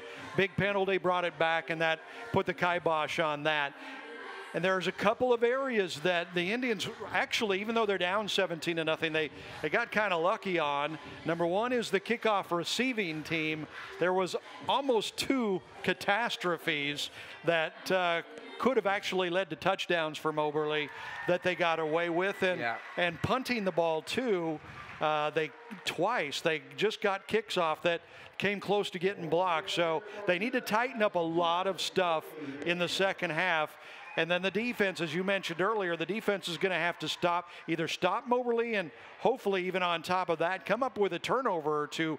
That will help the offense get right back into it. One thing I want to touch on is Drew Edwards, a senior coming in, big-time playmaker. He came into tonight's game. He's the starting quarterback. He's the punter. He had struggled a little bit punting the football last week, only averaged 27 yards a kick. And tonight, his first punt was 19 yards, did his team no favors. Then he watches the sophomore come in and replace him at quarterback. It'd have been easy to see the kid debacle. Instead, his next two punts, 137 yards, 135 yards to kind of flip the field. And you can't say enough at how big those two punts were for a young man, Chris, who's going through some things mentally. You get replaced at quarterback, and then you come back out and get stuck back at quarterback. I like Drew Edwards. I like what he brings to the table, but I don't blame Coach. Your offense was, you know, it was scuffling a little bit. You only put 14 points on the scoreboard a week ago. You got to try something, and you're at the point in the season where anything can happen. Well, and obviously that sophomore quarterback is probably the future of the Indians, and Coach Devin Johnson knows that. Put him in there. Let's see what he can do. There were some positives and some negatives. Positives, throws very well, throws to a spot. The negative is he hasn't quite matured enough to read the defense and see who's open, who's not open. He's just throwing to a spot. But that's a lot of times that's the only way you grow, is to throw them out there and see what happens. But you're right. I mean, But that's the game of football. That's what makes football so great. If you're the senior quarterback and you see a sophomore come in, there's only two ways to handle it. Either you go down or you toughen up and you go up. And hopefully this will make a better quarterback out of him. You know, one thing I'm going to start doing during our Midmo Sports Network halftime show every week is a bold prediction for our second half, Chris. Right now, 17-0. We're kind of unsure who's going to come out and handle the quarterback responsibilities. Mark my words, Osage will be within one score of Moberly before we kick off fourth quarter action tonight. Wow. So you're saying big comeback in the third quarter by the Indians. I like what I've seen.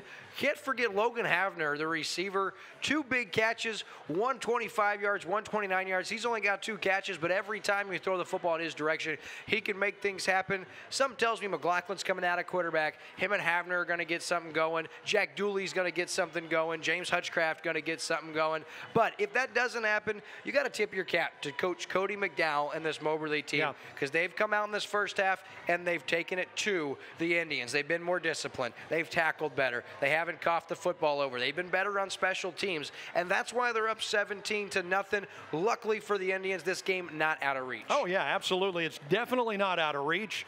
I mean, a turnover or two, you're right back in it. A big play or two, you're right back in it. But you know what you see, we talked a little bit about it last week, the difference between Camdenton and Waynesville. Camdenton has a long-standing program, and things just gravitate their way because they've been doing it for so long. Waynesville has a whole new thing going on. You see things like that in this game too. Moberly the last 3 years has been on a roll. You know, the coach McDowell has gotten his system in place. They've got the climate changed, and they do the same thing and they get good at it. And the Indians, they're coming off a tough year, 2-8 last year, right? They're just trying to put the pieces back together and get it all figured out. And you kind of see that in this game. But a game like this is really big because if the Indians can start figuring things out, if a play or two goes their way, if they do come back, even if they don't end up winning this game, but if they come back and make it tight, make it close, that's going to be great for this program. It's going to give them confidence. It's going to allow them to see what works and what doesn't work. And we've still got a lot of season left. Hopefully the Indians will make something good out of this second half. Chris, it's a great point because win or lose, after week 2, you're either going to be 2-0, you're going to be 1-1. Great place to be, either one of those. However, if I'm Osage, leaving tonight's football game, I really want to know who my quarterback is moving forward. Yeah, it's going to be interesting because we did see you know, flashes of the future with McLaughlin there in the first course. They didn't run the ball much when he was in there, you know, and maybe if Coach Johnson starts mixing and matching, that will make it easier for him to throw the ball if they're running the ball effectively. And they barely ran the ball at all when he was in at quarterback. All right, so that concludes tonight's halftime show presented by the Midmo Sports Network. Chris Snyder, William Holtz, we're going to be right back here on Lake TV with the rest of tonight's game. We'll be right back after this. This is your home, your car, and you want to give them the protection they deserve. With home and auto insurance. This is your Lake Area State Farm agent, Marcus Sikora, and I would love to be the one you trust for your insurance needs. Polylift boat lifts. Boaters everywhere have relied on Polylift boat lifts to raise their boat up and out of the water time and time again. Polylift boat lifts are made of the finest materials and offer a lifetime warranty on the tanks. Stop by Polylift and see the huge selection of wet steps, water toys, and dock accessories. You can even shop online at polylift.com. Polylift boat lifts. You know what they say.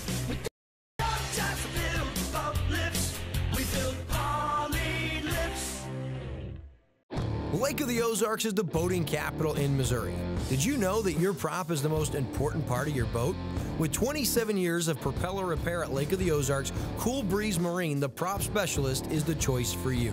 The most advanced in propeller repair and scanning, Cool Breeze Marine, the prop specialist, can help you boat smarter, go farther, and last longer on beautiful Lake of the Ozarks. Cool Breeze Marine, the prop specialist. Go with the best or stay on shore with the rest. Hi, I'm Tyler Loftus with Ozark Homes. If you're in the market for a new home, or you may be considering building, I encourage you to look into custom-built modular homes. Our modular homes are built, financed, and insured like a regular house. We invite you to visit our display lot right on Highway 5 in Laurie at Lake of the Ozarks. Each home we have on display shows different features from kitchen layouts, floor plans, bathroom options, and much more. We can customize floor plans based off what you, the customer, are wanting. Ozark Homes, family-owned, operated, and making homeowners' dreams come true for over 30 years. This live Osage Indians football game on Lake TV is brought to you by Slumberland Furniture, the Midmo Sports Network, Surdike Yamaha, Marcus Sikora State Farm, Hollylift Boat Lifts, Cool Breeze Marine, the prop specialists, Ozark Homes, Quick Car in Osage Beach, Black and White Roofing, the Missouri State High School Activities Association, New Spring Wellness Center, Columbia College Lake of the Ozarks Campus, Hedges Scott Funeral Homes,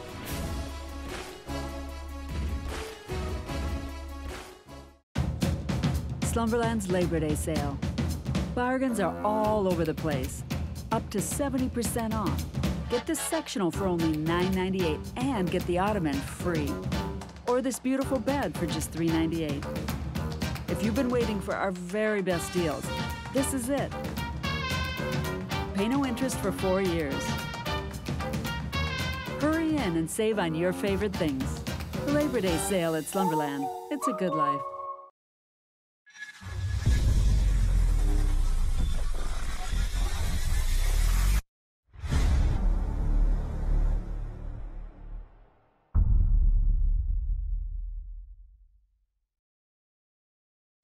Hi, this is Kendall Surdike, and at Surdike Yamaha, we have been selling and serving the Ozarks for almost 50 years. We've learned during that time that our customers expect the best in their Yamahas, with same-day service and even courtesy loaner units.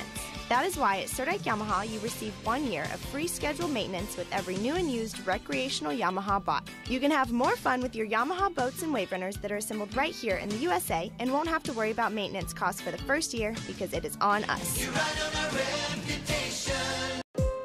This is your home, your car, and you want to give them the protection they deserve. With home and auto insurance. This is your Lake Area State Farm agent, Marcus Sikora, and I would love to be the one you trust for your insurance needs. Welcome back, folks, to the start of tonight's second half as the Indians kick it away to Moberly. And as we said, Chris, 17-0 they lead right now. Do the Spartans, and they're going to get the football first. Yeah, the Spartans are, and they've got the 17-point lead, so the Indians' defense is going to have to start being really tough. Ooh, and a little squib mishandled by an up man. Now, very wisely falling on the football for Moberly. That's Austin Lindsay, just a freshman who falls on that. Very heads-up play. That's a live football, Chris. Yeah, but they get great field position. They're going to start off on the 42, 43-yard line here, almost at midfield. That was a risky kickoff because you're giving up field position here, and the Spartans start off nearly at midfield. Great field position, as you touched on, and down 3 scores. I mean, I like the option, trying to catch him napping, but man, that's great field position. Davidson now up the middle and runs into a brick wall. First man there, James Hutchcraft, and also cleaning up the play, Drew Edwards, the senior. Nice hit. We'd like to thank our sponsors for helping us bring you this. Slumberland Furniture, Midmo Sports Network, Surdike Yamaha, Quick Car of Osage Beach, Marcus Sikora State Farm, Polylift Boat Lifts, and Cool Breeze Marine, the prop specialists. Yeah, those are lead level sponsors, along with Ozark Homes, making this broadcast possible. Make sure you guys patronize their business and thank them for bringing you live high school football. Here's Stone King now. A little misdirection of Briscoe trying to get outside. Dooley stayed home, and nice tackle on the near sideline. A penalty flag presented by Ozark Homes in on there, but a really nice play on the outside. And I'm not sure what Indian. I think it was McCubbin. I think it was Matt McCubbin who upended him. Going to bring 3rd down and 8, but we do have a penalty flag. Hopefully a block in the back against the Spartans, Chris. Yeah, they're the officials talking it over with the coaching staff for the Indians, see what they want to do. Good couple of first of downs for the defense here for the Indians to start this second half. If Osage is going to be able to come back and win this game, the defense is going to have to come up big and not just stop Moberly, but maybe get a turnover or two. And the first couple of plays look pretty strong. Yeah, good point, Chris. And after the Ozark Holmes penalty marker, it's a hold, going to back him up to the 35-yard line, and that's going to bring up 2nd down and 18. I like Coach Johnson's decision to accept the penalty, give up the down, and try to gain some field position. Right. Now it's up to the defense. Play action. Stone King rolls, throws into the flat, has his man. A beautiful throw up to midfield. Big target there.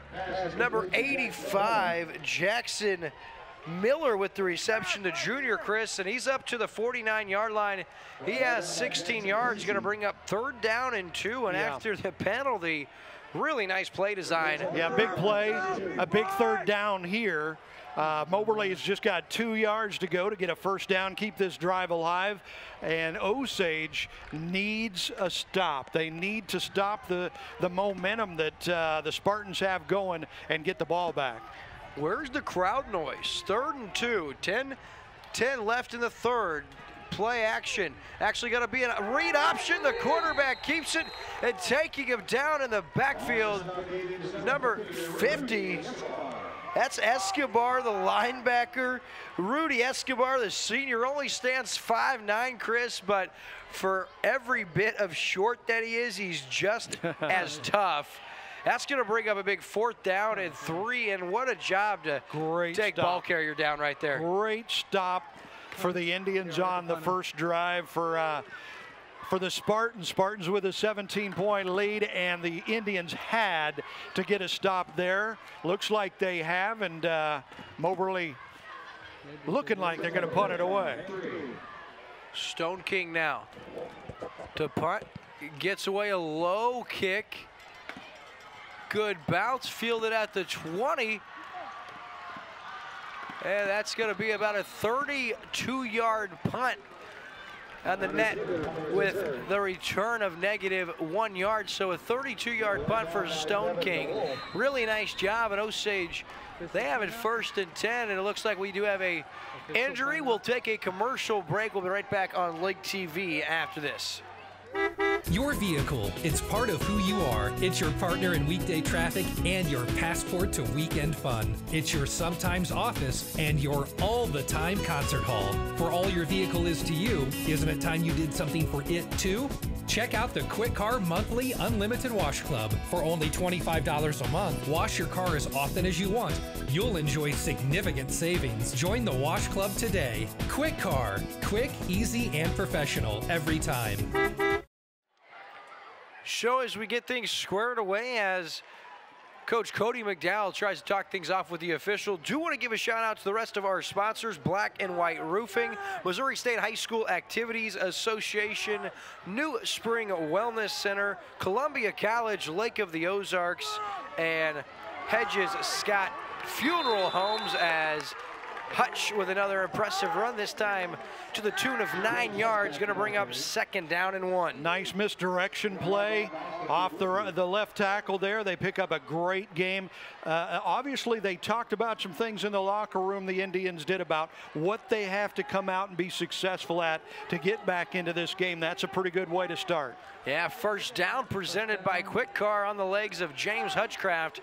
Good promising start to this drive. Edwards now pitches it out to Hans, who cuts back across, and a really nice job blowing that one up in the backfield. Once again, we've called his names a handful of times. This time Miller on the defensive side had the big 16-yard reception on Moberly's last possession.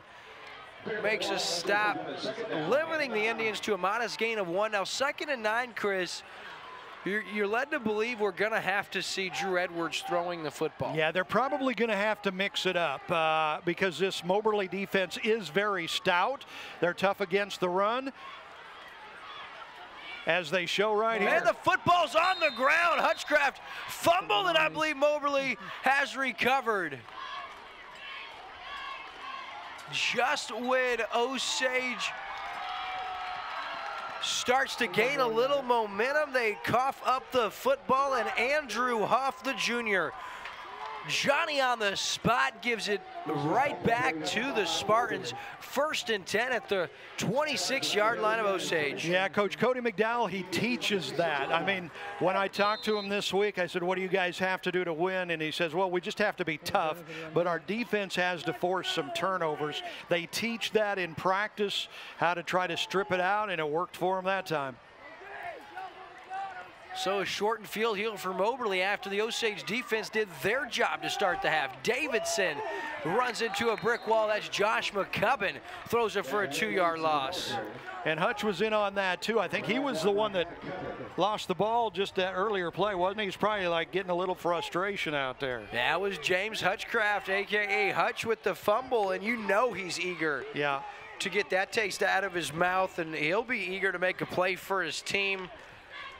Down 3 are the Indians, and we've still got a lot of football to be played, but just as we started to feel like Osage may be on to something, it's that shooting themselves in the foot we talked about. That's tough.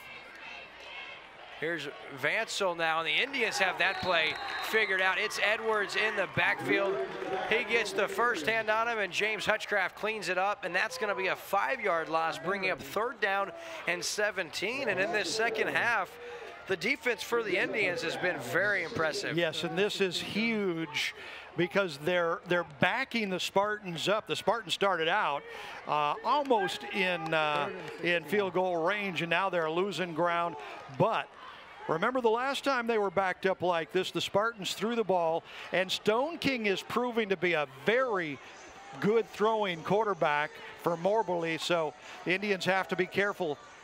There's Stone King now with the read option. He's going to keep it, cut back across, and nothing doing as the Indians stop him there. And that's going to bring up 4th down after a gain of 3. And Chris, great stop. The Indians defense, great answer to the short field. And this would be a 47-yard field goal, and I'd actually love to see if Vandal has what it takes. Yeah, that'd be nice to see if he has the leg for this. More than likely, they'll go for this because, you know, like you mentioned earlier in the game, a punt doesn't do you a whole lot of good here. This is huge. Again, as we talked about, this team can throw the ball. They've got some big receivers that get downfield, and this quarterback can throw very well. So big, huge play here for Osage. 4th and 14 now. Stone King under pressure, throws, deflected, and probably best for the Indians that Hans deflected it, because that was going to be a sure interception for Connor Kender, but instead of it being their ball inside their own 10, Osage gets a stop, has it 1st and 10 at their own 30-yard line. And how about that defense with back-to-back stops? That defense has really stepped up in the second half, but look at the clock. We're down to 5 minutes and 40 seconds left in this 3rd quarter already, as Moberly is chewing time off the clock. So the Indians, they have got to start figuring it out, and quickly on offense. The defense, they figured a bunch of stuff out at halftime. They've pretty much stoned the Spartans so far in this second half. Now the offense needs to figure some stuff out and get the ball down the field. They need to start scoring. 5:40 left in the 3rd, as you alluded to, Chris. Back in the game is McLaughlin. He's under pressure, tries to elude a couple man, throws it back across his body with a man there in the air, intercepted by Moberly. Really a dangerous pass, but one that had an opportunity to be caught twice by the Indians. First by Elijah Stark, who deflected it. Then Logan Havner was there trying to make a play before finally Jared Harrod, who's already made a big-time play on offense, comes up with the deflection and the 3rd takeaway for Moberly here on the evening. Yeah, it was, again, McLaughlin, you can see he's a sophomore quarterback. He just kind of threw it up for grabs. It did have a chance to be caught. Actually, probably should have been caught. But, you know, volleyballed a couple of times. It ends up in the arms of Moberly. And this is what the Spartans live on. They live on tough defense and turnovers. And they got it back. Oh, the ball's on the turf now. Very nice job by Stone King, not trying to get cute, because rushing in there for the Indians was Aaron Hancock. And boy, had the Indians been able to come up with a takeaway there, that could have been a big turnaround. That's the second time the Spartans centers put the ball on the ground trying to get it back to Stone King. And Stone King did a good job that time, just falling on it, not trying to do anything too special with it. But a big play for the Indian defense because it backs them up. 9 yards, going to bring up second down and 20 now. They say 10 yards, so Stone King under pressure, throws it out, and nice play, knocking it away. That's Connor Kender, and Chris, he was oh so close to being able to pull that in, and he'd have been all the way to pay dirt for a pick six, and that could have sent this place into an absolute ruckus. He was about 4 inches away from a pick six there. He read the play well, he broke on it well, he just didn't quite have enough speed to get there in time. But I tell you what, the Indians defense is showing life. And it's a huge spark. Hopefully the offense can pick up on that spark and make some hay when they get the ball back. But we've got a big 3rd and 20 here from the 26. On that last play, Chris, it was the pressure applied from Hancock that forced him to punt here. Davidson now with some good yardage. He's going to get the first down, and that is an absolute heartbreaker for the Indians all the way up to the 44-yard line. That's good for 32 yards on 3rd and 20, and that's inexcusable, Chris. Yeah, you know, it's the second time in this game that the Spartans have broken off a big run when they had a 3rd and long. In the first half, it was the quarterback, Stone King, breaking away for a huge run, and that was on 3rd down as well. So was this one, and it's a killer for the Indians. On 3rd and 20, everything appears to be working as it should. You're finally going to get the stop. And number 31, Jack Davidson, scampers a 32-yard first down run presented by Quick Car. We owe you a commercial break. We'll be right back on Lake TV after this.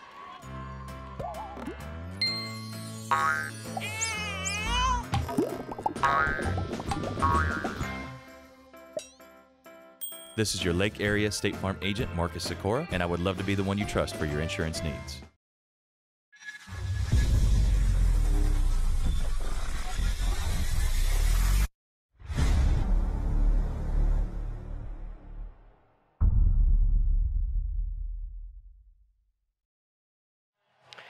So we're back, and it seems to be the theme of the night, Chris, is every time you and I start to prepare, let's spin this in a positive manner towards our Indians. Something happens, whether it's a penalty, a turnover, or heaven forbid, a 32-yard run.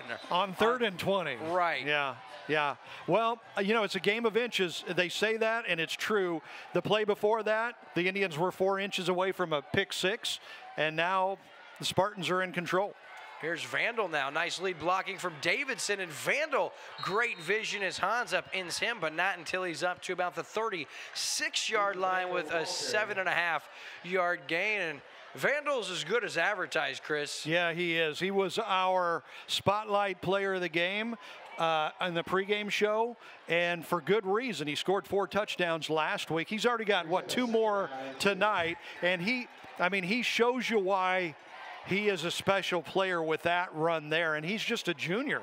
So he's going to be back for Moberly again next year. A lot of teams have a guy involved in a lot of the scoring plays. A running touchdown, a pick six, 2 PATs, and the field goal. He's actually got all 17 points for Moberly tonight. Here's Davidson now, and I've been impressed what I've seen from Davidson running the football. He's got to be close to 100 yards on the night, and a week ago he had 40 yards on just 5 carries.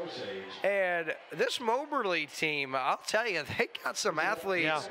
Kind of remind me of the Waynesville team we saw a week ago with some of those skilled position players. We had that impressive quarterback, Lewis, that could kind of run and throw.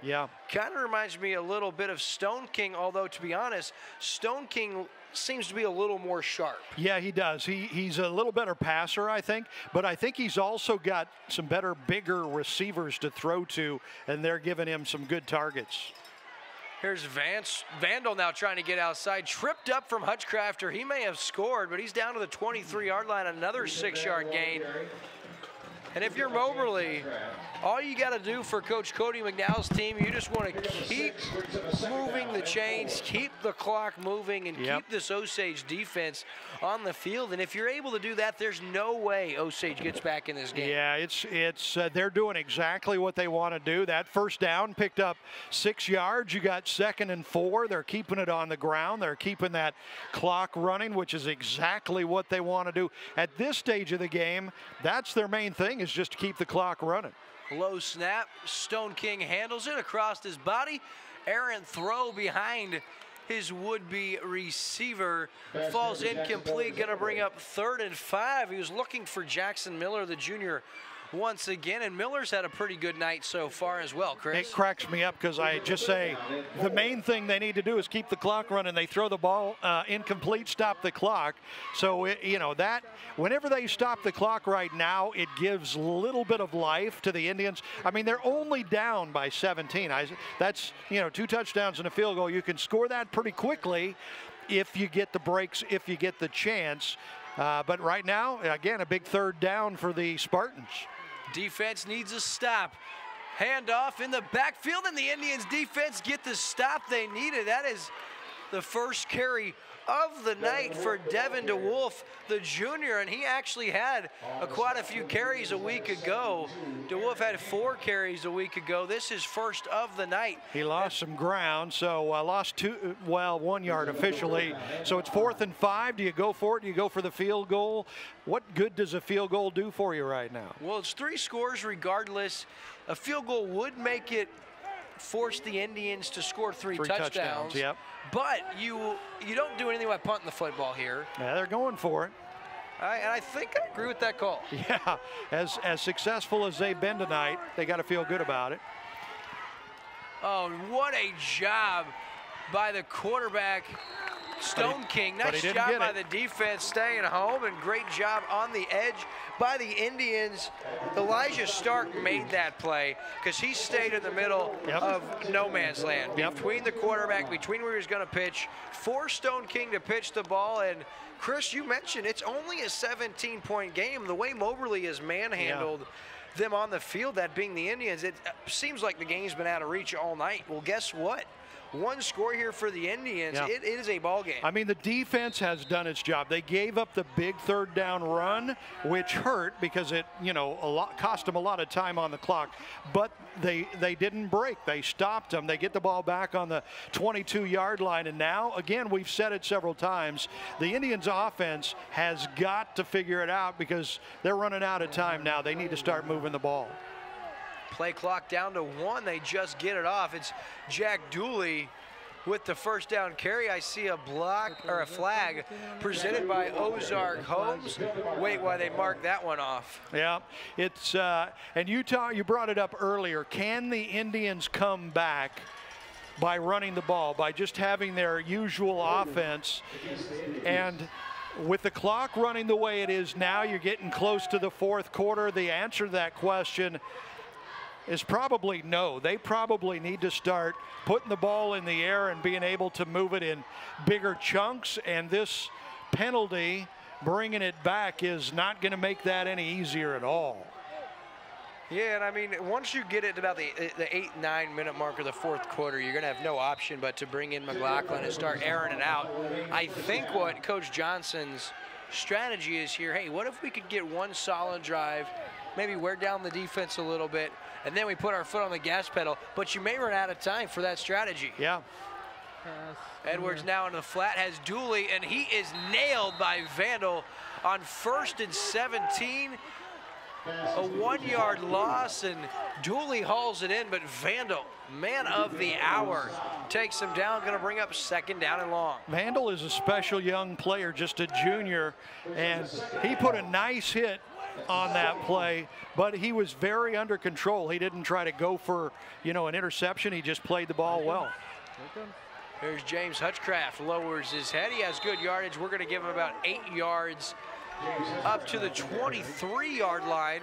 Going to bring up 3rd down and 9. And Osage, they got to they got to get a first down here. Yeah, their offense is going a little quicker here. They're right up to the line of scrimmage, trying to get another play in before the end of the third quarter, and they need a first down. 3rd and 9, 20 seconds in the third quarter. Edwards into the flat, has his man. That's a first down on the far sideline up to the 33-yard line. A first down presented by Quick Car with the reception.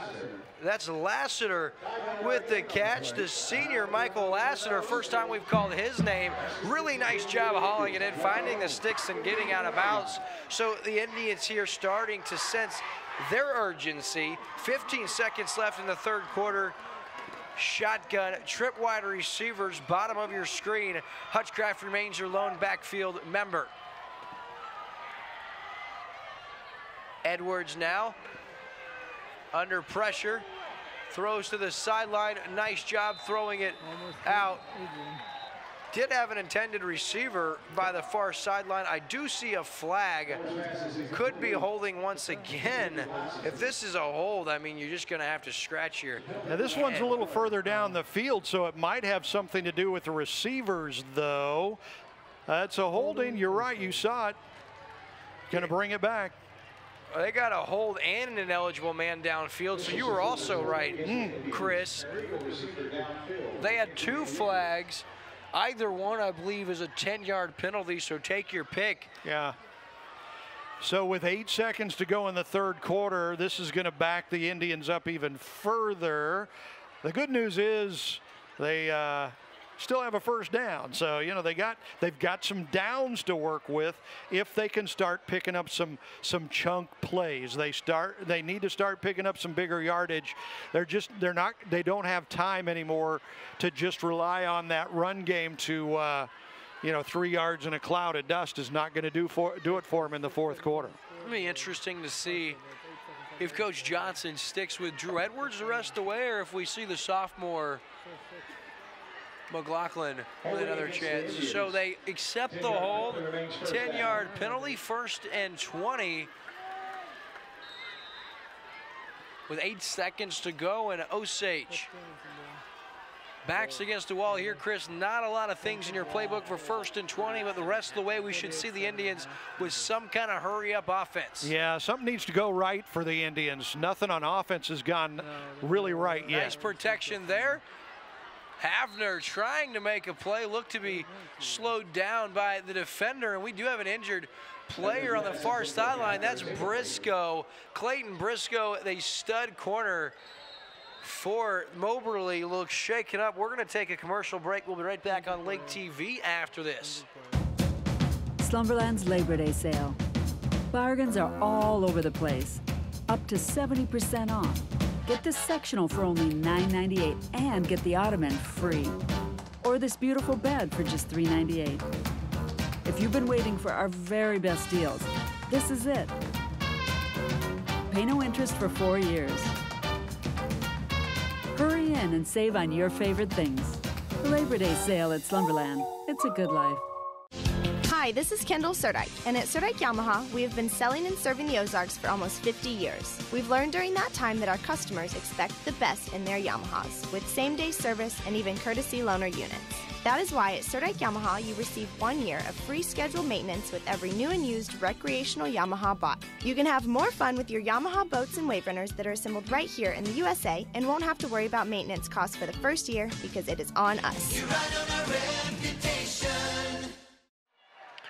So as we return, that'd be a big blow for Coach Cody McDowell's squad. You know, Briscoe, an interception a week ago. He's had a couple passes defended tonight. He's had a couple big-time catches on offense and some nice defensive stops. Trying to keep you updated on that. But right now, 2nd and 20. And oh no, another penalty flag presented by Ozark Holmes. And look who's back in at quarterback for Osage. Yep, they're going to have to air it out a little bit, just going to bring it back a little bit further. But, yeah, you know, I mean, they're at that point where they do have to air it out. They've got a sophomore quarterback with a great arm. He can throw the ball.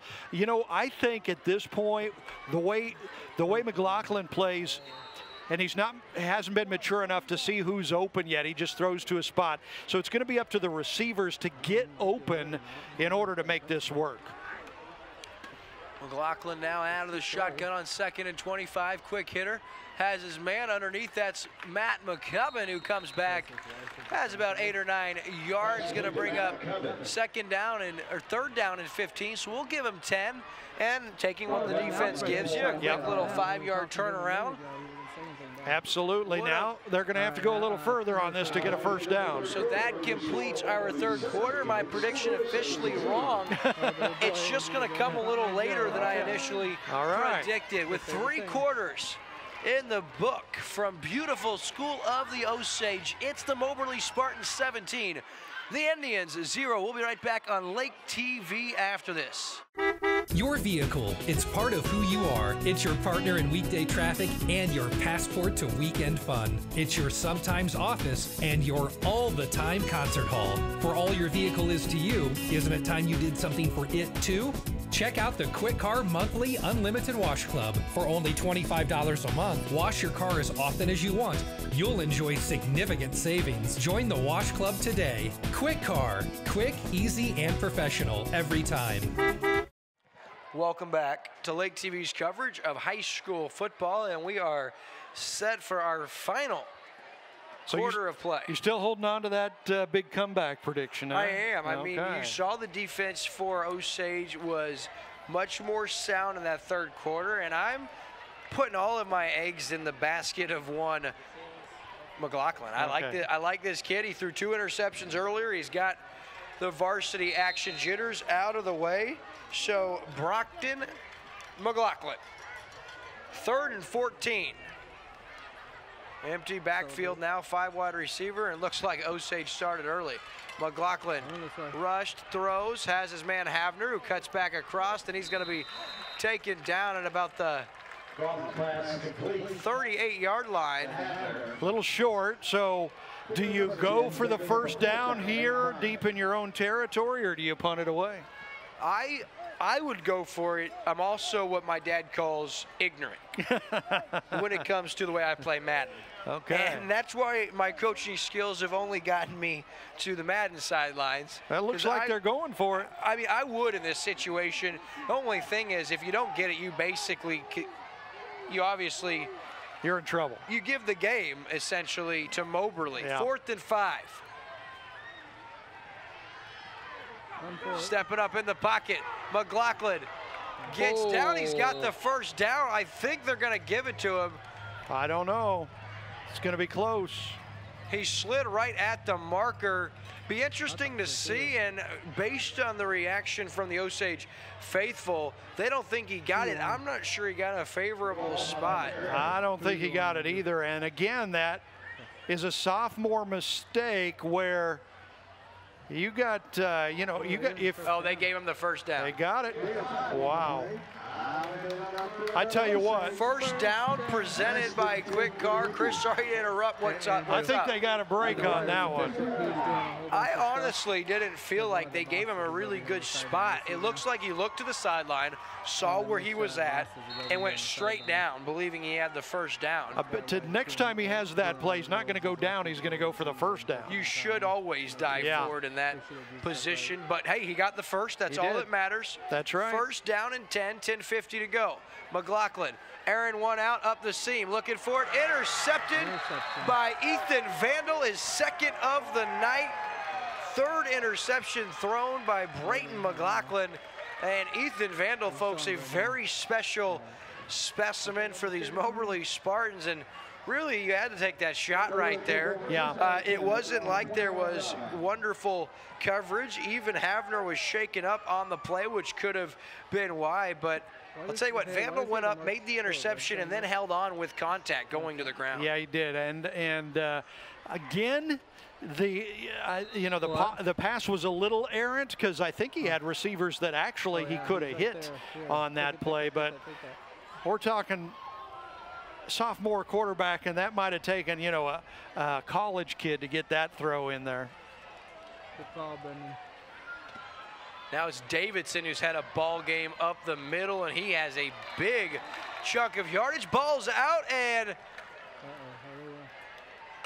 Osage with the recovery. Matt Davidson fumbles the football, and don't look now, folks, but Osage with life. Yep, this is the break that they needed. They needed something like this to happen to get the ball back, to try to get back in it. And again, we'll say they're only down by 17 points, so they have a shot. And while you've got the momentum, play action, take a shot right here, score a touchdown, and give your crowd an opportunity to get back in this game. Well, I think they gained a little bit of confidence on the last drive, because they had some big plays. Logan Havner, bottom of your screen, look for him. Edwards back in. And in the backfield going nowhere, that's Jack Dooley with the stop. Number 33, Jewel Entrower, the junior. And Trower's been tough, his second or third. I tell you, the Moberly defense is as advertised. They're tough. Coming into this game, they only had 2 returning starters from last year, or actually 3 returning starters on defense from last year, but they are stout again this year, just like they were a year ago. So Moberly calls a timeout. We'll take a commercial break. We'll be right back on Lake TV after this.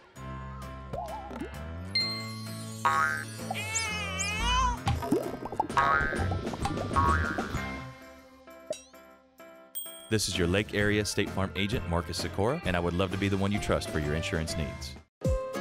This is your home, your car, and you want to give them the protection they deserve. With home and auto insurance. This is your Lake Area State Farm agent, Marcus Sikora, and I would love to be the one you trust for your insurance needs. And we're back now as the Osage Indians with life. Chris, it was right after third interception of the game, second for Ethan Vandal. Of course, he's had himself a ball game. Yeah. But the Indians, they cash in on really a gift as Davidson for the Moberly Spartans hits the ground and able to hold on to the football, and the Indians have it, and now's the chance they've been waiting for. Yeah, this is their shot right here. They got to take advantage of it. 2nd and 13, Edwards now. Back the other way to Dooley. They're going to get, this is not going to matter. It's a touchdown for the Indians. They're going to get an illegal man downfield. They had a lineman all the way down here, about 8 yards up the field blocking. It's going to be an illegal man downfield or something of that nature, and that touchdown's for none. As it stood, it would have been a 39-yard touchdown from Edwards to Dooley. Now the officials are talking about it. You know what? But it gave the crowd a chance to get a little excited, and it gave the flag girls a chance to run around with the flags. That's always fun to see. Gave me a chance to get my blood a-ballin'. I mean, it accomplished many things, Chris. Yes, it did. Actually, it was a pretty nicely designed play, with the exception of the if they do call the penalty. They're having a discussion, though, about it. And I believe they they're wave off the penalty, and the touchdown stands. The Indians are on the board. 39 yards from quarterback Drew Edwards to Jack Dooley. And how about that, Chris? Wow. Didn't look like the Indians had a hope or a prayer.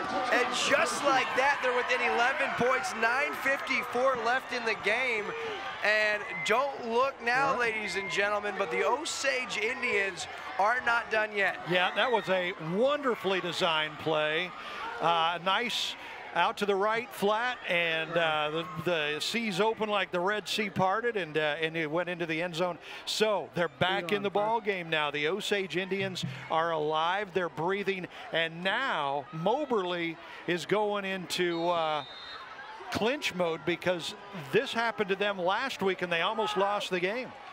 A very important extra point. Colin Shilton, the extra point is up, and it's good. The Indians are within 10. It took them 3 quarters, 2 minutes and 6 seconds, but they're officially on the board. Moberly 17, Osage 7. We'll be right back on Lake TV after this. Poly Lift Boat Lifts. Boaters everywhere have relied on Polylift boat lifts to raise their boat up and out of the water time and time again. Polylift boat lifts are made of the finest materials and offer a lifetime warranty on the tanks. Stop by Polylift and see the huge selection of wet steps, water toys, and dock accessories. You can even shop online at polylift.com. Polylift boat lifts. You know what they say. We don't just build boat lifts, we build Polylifts. And we're back, Chris, and we're energetic, and for good reason. The Indians, it was their 5th turnover of the night. Looked like it's ball game. Well, then Johnny on the spot. Osage Indians, Jack Dooley with a fumble recovery. He ends up scoring a 39-yard touchdown on a screen. There was an initial flag. It's waved off, and the Indians like that. Another squib kick. Good field position. Here's Haran now. He's all the way up to midfield, and as quick as they score a touchdown, they try that kick again, and it backfires. Moberly starts with one of their shortest fields of the night. Yeah, that's kind of surprising that the Indians would do that, give up that field position. They just got their first real spark of the game. They're right back into it, and now they got their backs against the wall because the Spartans take over on Osage's 47-yard line. They're already on the Osage side of the field, and their big thing now is to run the clock. We got 9 minutes, 47 seconds left.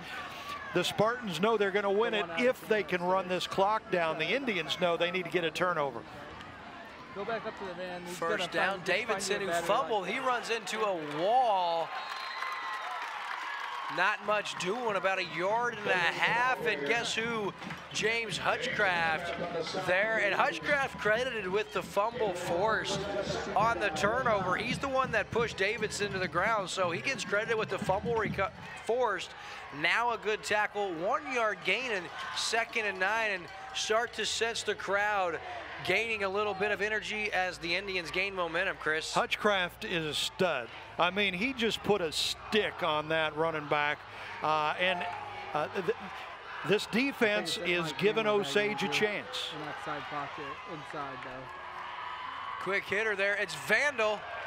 Past the first line before being taken down, and a nice job by Osage. Again, a lot of room outside. They're able to pursue and contain the edge, push Vandal back inside.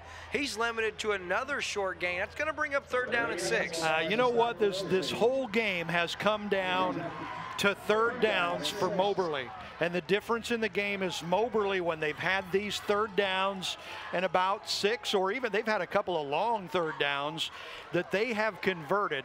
So if Moberly is able to convert right here, great odds are that they're going to be able to win this game, run out the clock. If Osage gets it back, they have a chance. All right, a little misdirection play. Nice play call. Stone King, the quarterback. We do have a flag on the field. It looks like Hutchcraft may have been held or blocked illegally. If the play stands, it's a 1st down for Moberly. So Osage is clinging to a hope and a prayer on the Ozark Homes penalty flag, sitting at the 45-yard line. Officials are talking it over, and the game, believe it or not, may ride on what this call is.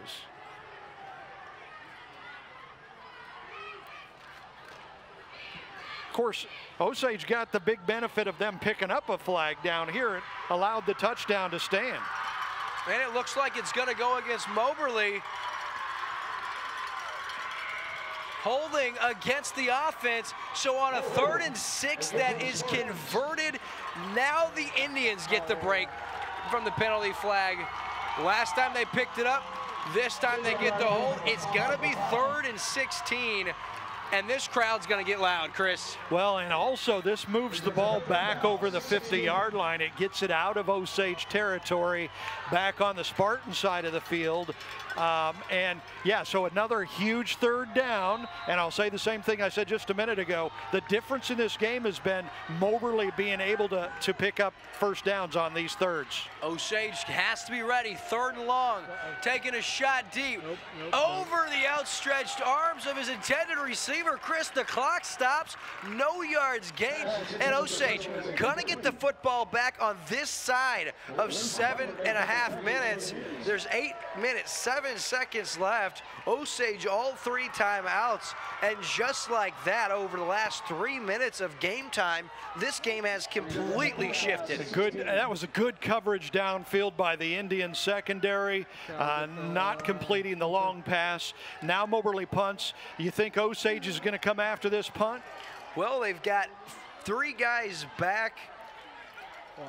They did, and they almost got it. Yep. That's a low kick, takes an Osage bounce before being downed at the 22-yard line officially. A 31-yard punt with 7:57 remaining, and the Indians within 10 and coming back out on this possession to play quarterback. Will it be Drew Edwards or will it be McLaughlin? I tell you what, the Indians have what they needed. They have a chance. You know what? They scored a touchdown the last time they had the ball after a key turnover. The defense steps up and makes another stop with the help of a penalty. They have not given Moberly any points this second half. So the offense has exactly what it hoped for. They've got a chance. 7:57 left. First down, Edwards gets rid of it. He's going to have to hope Havner goes and gets it. Oh, my goodness. Logan Havner makes a circus catch. And I got to tell you, Drew Edwards got hit in the face. It's going to be illegal contact to the quarterback's helmet. Add on 15 yards, and the Indians are in business. That is the perfect definition of a wing and a prayer, because he winged that ball in the air, and the answer was made. And it was. It's face mask against the defense. They'll tack on the personal foul. Oh, baby. Just like that, the game has changed. So now Moberly is having flashbacks. Yeah. 5 yards. Yeah.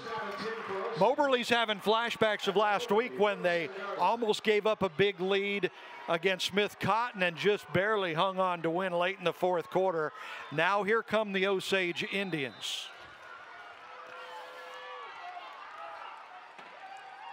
Edwards now into the flat. Quick one over to Havner. Makes the first guy miss. Still on his feet. He's forced out of bounds.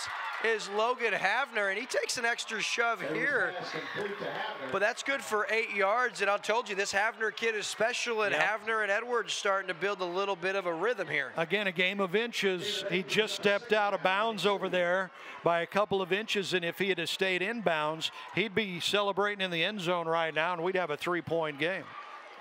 But how about the Indians hanging around with their defense the last quarter and a half, and now the offense starting to blossom. Yep. Edwards now under center, taking a shot. A nice job on the play. That's Briscoe. Clayton Briscoe was shaken up earlier. You see he's back out there. Yep. That's the best defensive secondary member this Spartans team have. Of course, Vandal with 2 interceptions, but pure coverage. This Briscoe kid is special. 7.5 minutes left in this ball game, and the Indians have a chance.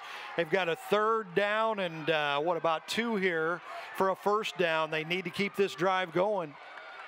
Inside give, Hutchcraft keeps the momentum moving, and they're going to give him the 1st down, it looks like. I think it is a very generous spot. Wow. Yeah, but big 1st down there, and the Indians keep the ball, and they're 40 yards away from pay dirt again and making this a real interesting. We'll take the 1st down presented by Quick Car Chris, but I'll tell you what, he looked like he was given a full yard plus on the spot. He got up, took a full step forward, turned around, and that's where the official had marked him off. Yeah. We'll take it. Osage needed the break. 1st down presented by Quick Car. Edwards under center. Play action. Stumbles, now throws, and looking for his intended receiver, Matt McCubbin, and really nice recognition by Edwards, knowing his receiver's pattern. McCubbin on the out route threw it harmlessly into the flat because he was about to be corralled by a slew of Spartans. Moberly coming with a blitz right up the middle that time. Too much for the Osage line to handle. The Indians line has done a great job protecting the quarterback tonight. That time the blitz was a little too much. 2nd down and 10, direct snap to Hutchcraft. He has about 4 or 5, but nice job by the Spartans. Yeah. Staying home and recognizing, watching the football. That had me fooled. I was looking for the ball back there in the backfield there. Thought it may have been a high snap myself, and I was a little nervous. So 6:45 left. Out of the shotgun. Where's Logan Havner? Bottom of your screen, Briscoe on him. Edwards coming this way. Short, low throw, didn't give his receiver a chance. Going to bring up 4th down and 6. Yeah. He wanted to go that way. Ball's at the 39, and now here's a real dangerous situation for Osage.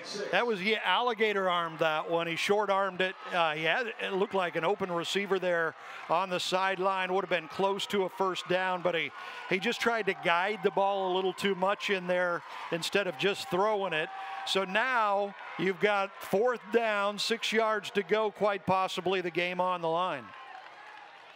Edwards now looks to the sideline, and Osage going to burn a timeout, so we'll take a short commercial break as Moberly actually burns their 2nd timeout. So we'll be right back on Lake TV after this. Lake of the Ozarks is the boating capital in Missouri. Did you know that your prop is the most important part of your boat? With 27 years of propeller repair at Lake of the Ozarks, Cool Breeze Marine, the prop specialist, is the choice for you. The most advanced in propeller repair and scanning, Cool Breeze Marine, the prop specialist, can help you boat smarter, go farther, and last longer on beautiful Lake of the Ozarks. Cool Breeze Marine, the prop specialist. Go with the best or stay on shore with the rest. We are back in 6:36 remaining. An absolute huge play here. You know, McLaughlin, the sophomore quarterback that has been in and out for the Indians, the last time he came out, he kind of limped off. So, you know, that might be one of the reasons why he's not in, but the senior quarterback is in crunch time right now. 4th and 6. Big time play here, potentially your ball game on the line. Edwards out of the shotgun, 4 wide receiver, split both sides of the field. Hutchcraft in the backfield with him. Edwards takes the snap, steps up, looking deep, looking for his man Hans, in and out of the hands of Matt Hans. Had a shot right there, and to no avail. Turnover on downs, and Moberly gonna get it back, but that play had some real potential, yeah, Chris. It sure did, and really, that ball could have been caught. Nice pass, great protection from the Indians' offensive line to give him the time back there and the receiver to get downfield. The receiver had a little room. He was open by about a step, and he could have hauled that in. He just couldn't hang on to it. So Moberly takes over 1st and 10, a thrown 39-yard line on the turnover on downs. We'll be right back with Osage Indians High School football live on Lake TV after this. This live Osage Indians football game on Lake TV is brought to you by Slumberland Furniture, the Midmo Sports Network, Surdike Yamaha, Marcus Sikora State Farm, Hollylift Boat Lifts, Cool Breeze Marine, the prop specialists, Ozark Homes, Quick Car in Osage Beach, Black and White Roofing, the Missouri State High School Activities Association, New Spring Wellness Center, Columbia College Lake of the Ozarks Campus, Hedges Scott Funeral Homes. And we're back. Chris Snyder, William Holtz with our entire crew, our director in the booth, Anne-Marie Holtz, filling in for our good man Ross Reinhardt. She also serves as our head production assistant. Zach Reinhardt, our production assistant, keeping stats. Our director of photography switching in the truck, and head of production Andrew Evans, our chief engineer running the field cam Ricky Smith, our top camera operator Brendan Thompson, and Jonah Debert handling graphics in the truck. Here's Davidson now makes a nice play, and nice tackle from behind on Hutchcraft, and kind of surprised to see Moberly still airing it out with 6+ minutes to go and a 2-score lead. Yeah, you know what? Moberly they've kind of grown up in this game. Because you can see their confidence just starting to soar when they do plays like that.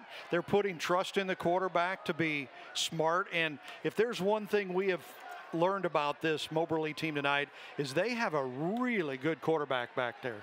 Yeah, Dominic Stoneking Justa Jr. has been really solid. So 2nd and 3 now. That one's on the ground. And oh my, it's still on the ground. Now that's big for Osage because that's going to back it way back to the 30-yard line. That's a 16-yard loss and going to bring up 3rd down and 19. And once again, Osage with hope. Yeah. Had they recovered that, Chris, oh my gosh, man, what a chance. If they had recovered that, then they would be right back in it. They didn't, but next best thing is they back up Moberly way far. They've got a, 3rd and 19 now. Clock is running with 5:13 in the ball game. Osage has to get a stop. And the crowd starts to make some noise. Ball game on the line. Once again, 5 minutes to go, 3rd and 19. Moberly has it at their own 30. Stone King, the hand to Davidson. He'll be stonewalled after a 2-yard gain, and with 4:50 remaining in the ball game, Osage is going to force Moberly to punt. They have all 3 timeouts, and 4:40 left, Chris. I would have thought maybe a timeout there with 3. But you want to hold those timeouts, and something that's different with high school and college football is the clock is going to stop. Anytime you have to reset the sticks for a 1st down, and that works to your advantage when you don't have those timeouts. And Osage, they've got all 3, but the clock right now, really their biggest factor, that and the scoreboard. 4:15 left. Stone King back to punt. Very nearly blocked. It's a low, wobbly kick. Does take a very good Moberly bounce all the way down to the Osage 26 before being stopped there, and that is good for a 42-yard net punt with 4:02 left. That was not a good play from the Osage receiving team back there. They needed to move up a little bit and at the very least catch that ball, with a fair catch or something and get better field position. Now they've got themselves backed up pretty far back here. 4:02 to go. Underclassmen, you could tell, some inexperience in these situations. With those 15 yards, Chris, they make a whirlwind of difference. Misdirection play here, and Osage now with a nice run as Jack Dooley up across the 40. We'll give him 13 yards and a quick car 1st down. Osage now, they want to keep that tempo up already. Positive yardage here on this first drive, but it's now or never, Chris. Yeah, Moberly kind of expecting Osage to come out throwing the ball. They run it misdirection, pick up a really nice gain. Here's Dooley now into the flat. Nice move on the outside. He's across the 50 into Moberly territory. Another 13-yard gain. Back-to-back 13-yard gains and 1st downs. Yes, very nice. The offense seemingly coming alive here in the 4th quarter. If Osage is not able to come back and win this game, they are going to gain confidence from this. 47-yard line. Here's Edwards now. And the seam looking for Havner. He's got his man, and Havner makes an adjustment and hauls it in at the 20-yard line. That's good for 27 yards and a big-time 1st down presented by Quick Car. Edwards got drilled, but what a pass and what a job by Logan Havner making the adjustment and hauling it in as he goes to the ground. 27 yards and a big, big 1st down. Yeah, and Edwards got drilled. He got hit low, and he limps back up to the line. Hopefully he's okay. Up the middle now, it's Big Hutchcraft with an 8-yard gain, and Osage really starting to make Moberly sideline what we would imagine be a little bit uneasy. Yeah, oh yeah, absolutely. They're in the red zone. It's your Marcus Sikora State Farm red zone. Here's Edwards, comeback route to Havner. That should be an incomplete pass. That's an incomplete pass, is all that is. Not called. They're going to say Havner hauled that in. It was fumbled, picked up, and returned. But Chris, I mean, Jared Haran, he's already had a takeaway on defense. I think that was an incomplete pass. That was an incomplete pass. It was just missed by the official down there, and it's really a shame because that pretty much ends this game. It ends Osage's comeback hopes. It gives Moberly the ball back, and there's nothing you can do about it. You can't throw a red flag and have replay on this. I mean, it just was so obvious. Yep. Possession was never had. I mean, anyway, you do like to think Osage may have a chance. They do have all 3 timeouts, Chris, and it's only 2 scores, so they find a way to get a stop defensively. They still are technically alive, and a lot of weird things can happen, but a little disheartening with the way they fought back. Oh, very disheartening, yeah. Davidson now, and he's going to be hit by Hutchcraft, and he'll be thrown back after a loss of 1, and Osage calls their first timeout with just 5 seconds off the clock. Nice hit. Very nice hit. I tell you what, there are so many positives for Osage in this second half. The defense has stepped up. It's become stout. The offense has come alive in this fourth quarter. There was a bad call down there. They should still have the ball. Unfortunately, that went against them. But remember, a flag was picked up on their touchdown that could have gone the other way. So sometimes, easy come, easy to go on that. But the offense has gained what it looks like an immense amount of confidence in this fourth quarter because they've started to figure out how to move the ball, how to, really make some chunk yards. That's going to pay off for them as this season goes along. This is just the second game of the year, and it's really, really a positive the way Osage has come back in this fourth quarter. And you talked about the offense coming on strong, and you're right in saying that.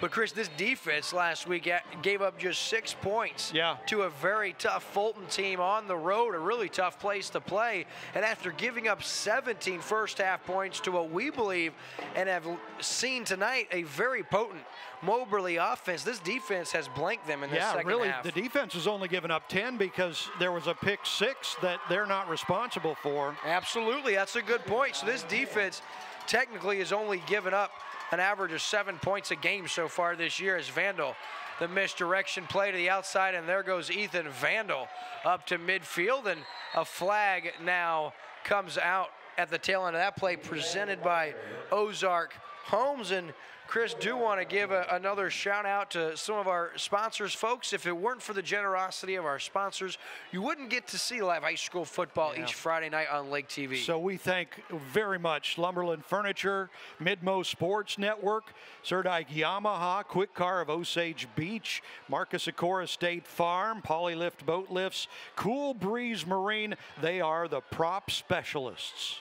Also with them, our friends at Ozark Homes, Black and White Roofing, the Missouri State High School Activities Association, New Spring Wellness Center, Columbia College, Lake of the Ozark Campus, Hedges Scott Funeral Homes, and LOZ Boats, the #1 boating community on Instagram. Give them a follow at LOZ_boats for all things Lake of the Ozarks boating. Now, Chris, 2:22 left.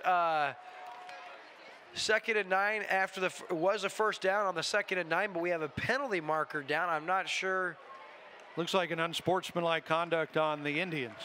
So they'll tack some yardage onto the first down presented by Quick Car. And folks, don't go anywhere following tonight's ball game. We'll talk with Osage head coach Devin Johnson if he's available, but regardless of if Coach Johnson's available, Chris and I will hang around and wrap things up on our Surdike Yamaha post-game show. And you'd get to see our pretty faces again. That would be exciting for, at least for your wife and my girlfriend. That'll be exciting. Well, I'm not so sure my wife will be too excited about it. I don't know. Well, Chris, so a really good, encouraging second half for Osage. You got to talk about, you got down early. The defense really played well. Kind of some question marks on who your quarterback may be because we saw some good things from both quarterbacks. We also saw some things we didn't necessarily love. But Osage at 1-1, they got some things to figure out here in the early going. As a nice run by Dominic Stone King, and the junior quarterback gets more impressive as the night progresses. Yeah, this kid is very impressive, especially for a junior. He's going to be coming back for another year, and he's already a pretty accomplished quarterback. He's pretty impressive. But like you were saying, this game is pretty much in the books now. Osage is going to lose, but they come out winners in several ways, because in the second half, the defense came up very strong against a very good offense, didn't give up any points, and the offense finally started to come alive and figure some things out in the fourth quarter.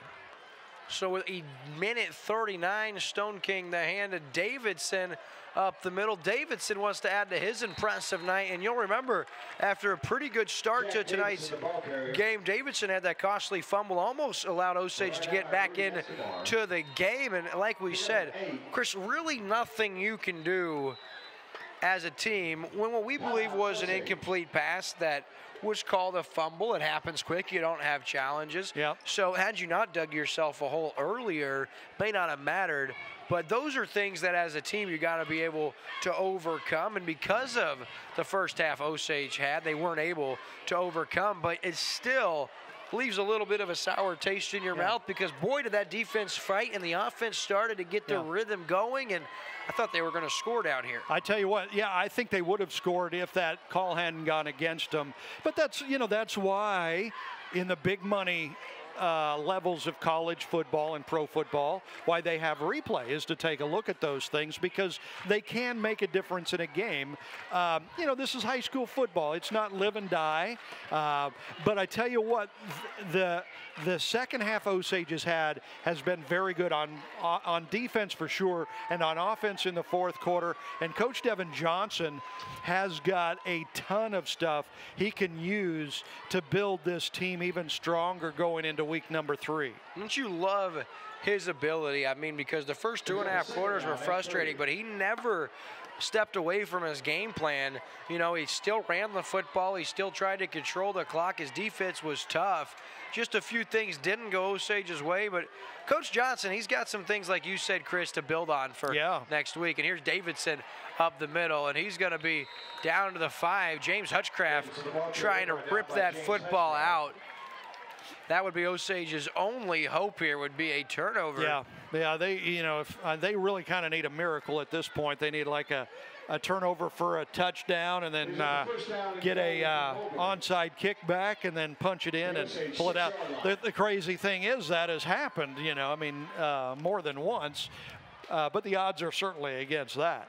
Well, for these Osage Indians, they fall to 1-1, and next week they'll be right here against California, a team that Derek Scroggins, it's his first year at California. They're struggling early on, and here's Davidson, and he's down to about the 1-yard line on 1st and goal, as Moberly has it at the Marcus Sikora red zone. Is 2nd and goal from the 2 coming up. But Moberly, Osage, Chris, they'll be right here next week against California, and then week 4, they're here again for the 3rd consecutive week against Hallsville before they start a 3-game stretch on the road at Boonville. We'll have that game, right? The Hallsville game we will, and then Osage goes to Boonville, Southern Boone, and Versailles. We'll have that week 7 game at Versailles, but that will be a tough one. So your final from School of the Osage. Osage 7, Moberly 17. Osage falls to 1-1. That's going to be your final. Folks, don't go anywhere. We'll be back on Lake TV with your post-game show presented by Surdike Yamaha right after this. This live Osage Indians football game on Lake TV is brought to you by Slumberland Furniture, the Mid-Mo Sports Network, Surdike Yamaha, Marcus Sikora State Farm, Hollylift Boat Lifts, Cool Breeze Marine, the prop specialists, Ozark Homes, Quick Car in Osage Beach, Black and White Roofing, the Missouri State High School Activities Association, New Spring Wellness Center, Columbia College Lake of the Ozarks Campus, Hedges Scott Funeral Homes.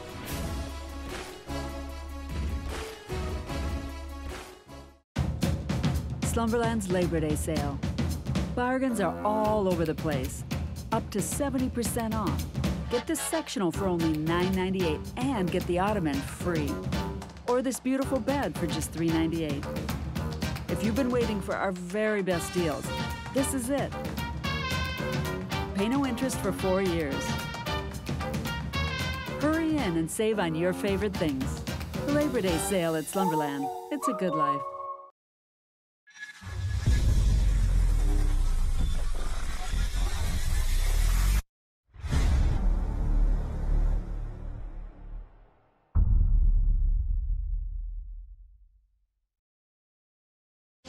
Hi, this is Kendall Surdike, and at Surdike Yamaha, we have been selling and serving the Ozarks for almost 50 years. We've learned during that time that our customers expect the best in their Yamahas, with same-day service and even courtesy loaner units.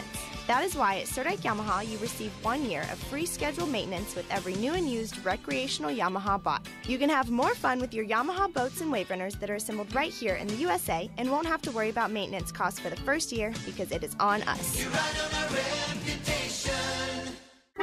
Your vehicle, it's part of who you are. It's your partner in weekday traffic and your passport to weekend fun. It's your sometimes office and your all-the-time concert hall. For all your vehicle is to you, isn't it time you did something for it too? Check out the Quick Car Monthly Unlimited Wash Club. For only $25 a month, wash your car as often as you want. You'll enjoy significant savings. Join the Wash Club today. Quick Car. Quick, easy, and professional every time. This is your home, your car, and you want to give them the protection they deserve. With home and auto insurance. This is your Lake Area State Farm agent, Marcus Sikora, and I would love to be the one you trust for your insurance needs. Polylift boat lifts. Boaters everywhere have relied on Polylift boat lifts to raise their boat up and out of the water time and time again. Polylift boat lifts are made of the finest materials and offer a lifetime warranty on the tanks. Stop by Polylift and see the huge selection of wet steps, water toys, and dock accessories. You can even shop online at polylift.com. Polylift boat lifts. You know what they say. We don't just build boat lifts, we build poly lifts. Lake of the Ozarks is the boating capital in Missouri. Did you know that your prop is the most important part of your boat? With 27 years of propeller repair at Lake of the Ozarks, Cool Breeze Marine, the prop specialist, is the choice for you. The most advanced in propeller repair and scanning, Cool Breeze Marine, the prop specialist, can help you boat smarter, go further, and last longer on beautiful Lake of the Ozarks. Cool Breeze Marine, the prop specialist. Go with the best or stay on shore with the rest. Hi, I'm Tyler Loftus with Ozark Homes. If you're in the market for a new home, or you may be considering building, I encourage you to look into custom-built modular homes. Our modular homes are built, financed, and insured like a regular house. We invite you to visit our display lot right on Highway 5 in Laurie at Lake of the Ozarks. Each home we have on display shows different features from kitchen layouts, floor plans, bathroom options, and much more. We can customize floor plans based off what you, the customer, are wanting. Ozark Homes, family-owned, operated, and making homeowners' dreams come true for over 30 years. It's time for the Surdike Yamaha post-game show. And welcome back to Lake TV's coverage of high school football each Friday night. And tonight's game belonged to the Moberly Spartans. They're winners over the Osage Indians, your final 17-7. This year, Surdike Yamaha post-game show on Lake TV. I'm joined by my partner in crime, Chris Snyder. I'm William Holtzen. Chris, really a good night of football. It started out as all Moberly, and Osage started to figure things out, but dug themselves too big of a hole. You know what? Really, there's always a winner and a loser on the scoreboard, and Moberly won on the scoreboard. The Indians lost. But both teams came out winners in a lot of ways. Yeah. I mean, Moberly got the win, and they continue to gain confidence. For a young team with a lot of new starters, they're really figuring things out. And Coach Crawford and company are just over the moon at 2-0 right now. But the Indians, they come out of this game with a lot as well. I mean, this isn't a total loss. The defense really stepped up and played well. You know, they struggled a little bit in the first half, but they only gave up 10 points. The other touchdown was a pick six given up by the offense. So in this game, the defense only gave up 10 points. And in the second half, the Indians' defense was very stout, very good, and they're going to have that confidence. And then finally, in the fourth quarter, the Osage offense started figuring some stuff out, gaining some confidence, gaining some yards. And I don't think it was because Moberly was backing off. I don't think that was it at all. I think the Indians were really starting to figure it out, and that's going to be a great thing going forward. And a good coach like Coach Johnson is going to take a lot of this stuff and run with it at practice this week, start teaching, showing, and building the guys up. So an interesting question before we start looking at the numbers. I mean, after what you saw tonight, reason you and I aren't on the sideline coaching, but if you were the one to decide, I mean, who's your quarterback for the Indians week 3? I still stick with the senior quarterback. You know, I think the sophomore McLaughlin's got a lot of talent, and he is the future probably of this Indians team, probably as a junior and a senior. But he's still got a ways to go. He had a hard time reading the defense, seeing who was open. He was throwing to a spot. And if the receiver was open, that's great. But if the receiver's covered or the receiver didn't go where he was supposed to go, big trouble. And big trouble hit him. I mean, he had a pick 6, 7 points, and you know, through what, 3 interceptions, I think. And then when he went down at the sticks, he almost blew getting a first down. But stuff like that, I mean, that's what sophomores tend to do, you know. So he's learning as he goes. I would think the senior more than likely is going to stay in there for the time being. And he started really to pick it up in the fourth quarter. Yeah, he did. And, you know, you looked at the numbers, and there were a lot of drop passes tonight, a lot of ones that were thrown a little high and able to be hauled in. But the night belonged to Moberly, and you look on their roster, we got their numbers. We talked to Coach McDowell this week, and you thought all these guys, they graduated, all these underclassmen, they're going to look sloppy. Chris, let's look at some of these guys. You talk about Clayton Briscoe, who's one of their senior leaders, who's a quarterback. He was outstanding tonight. Jared Aran, he had a fumble recovery and an interception. He was outstanding tonight. Jack Davidson, the third-string running back, he averaged 8 yards a carry coming in. He rushed all over the place. He had over 80 yards on just 11 carries, staying right around that 8 yards a carry. And, of course, Ethan Vandal, we came in talking about our spotlight player of the game because he had done it on the ground, he had done it through the air, he had done it with his foot.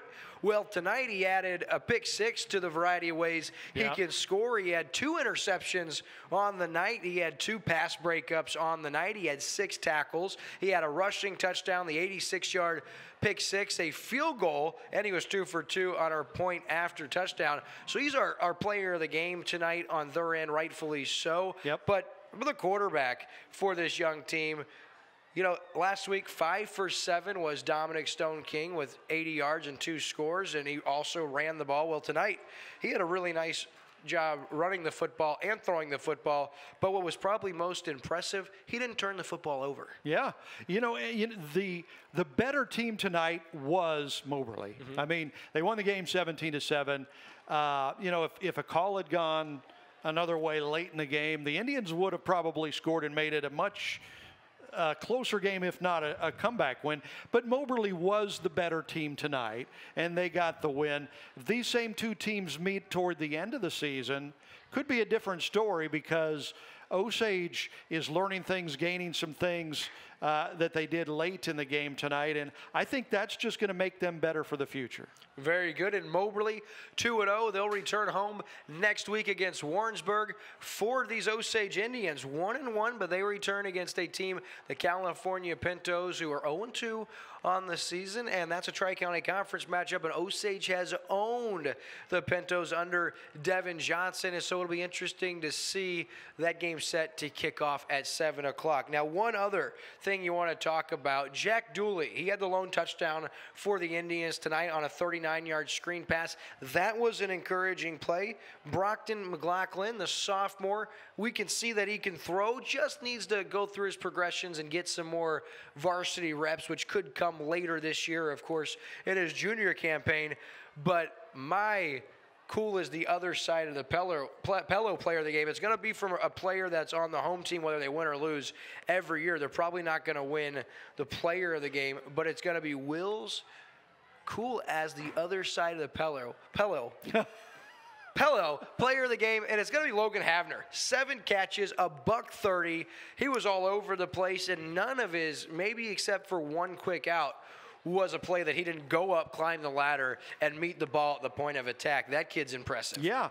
I mean, he he made plays, right? I mean, and coaches teach this all the time. You know, don't just expect the plays to happen. You've got to make it happen. And he was able to do that several times tonight, going up, you know, snatching the ball out of the air, taking it at its highest point. So absolutely, you know, he's a great kid to have on this team. So your final, once again, from School of the Osage, the Indians 7. Moberly 17. On behalf of Chris Snyder, I'm William Holtz. Our entire crew thanks you for tuning in. Until next time, good night and God bless. This live Osage Indians football game on Lake TV is brought to you by Slumberland Furniture, the Mid-Mo Sports Network, Surdike Yamaha, Marcus Sikora State Farm, Hollylift Boat Lifts, Cool Breeze Marine, the prop specialists, Ozark Homes, Quick Car in Osage Beach, Black and White Roofing, the Missouri State High School Activities Association, New Spring Wellness Center, Columbia College Lake of the Ozarks Campus, Hedges Scott Funeral Homes,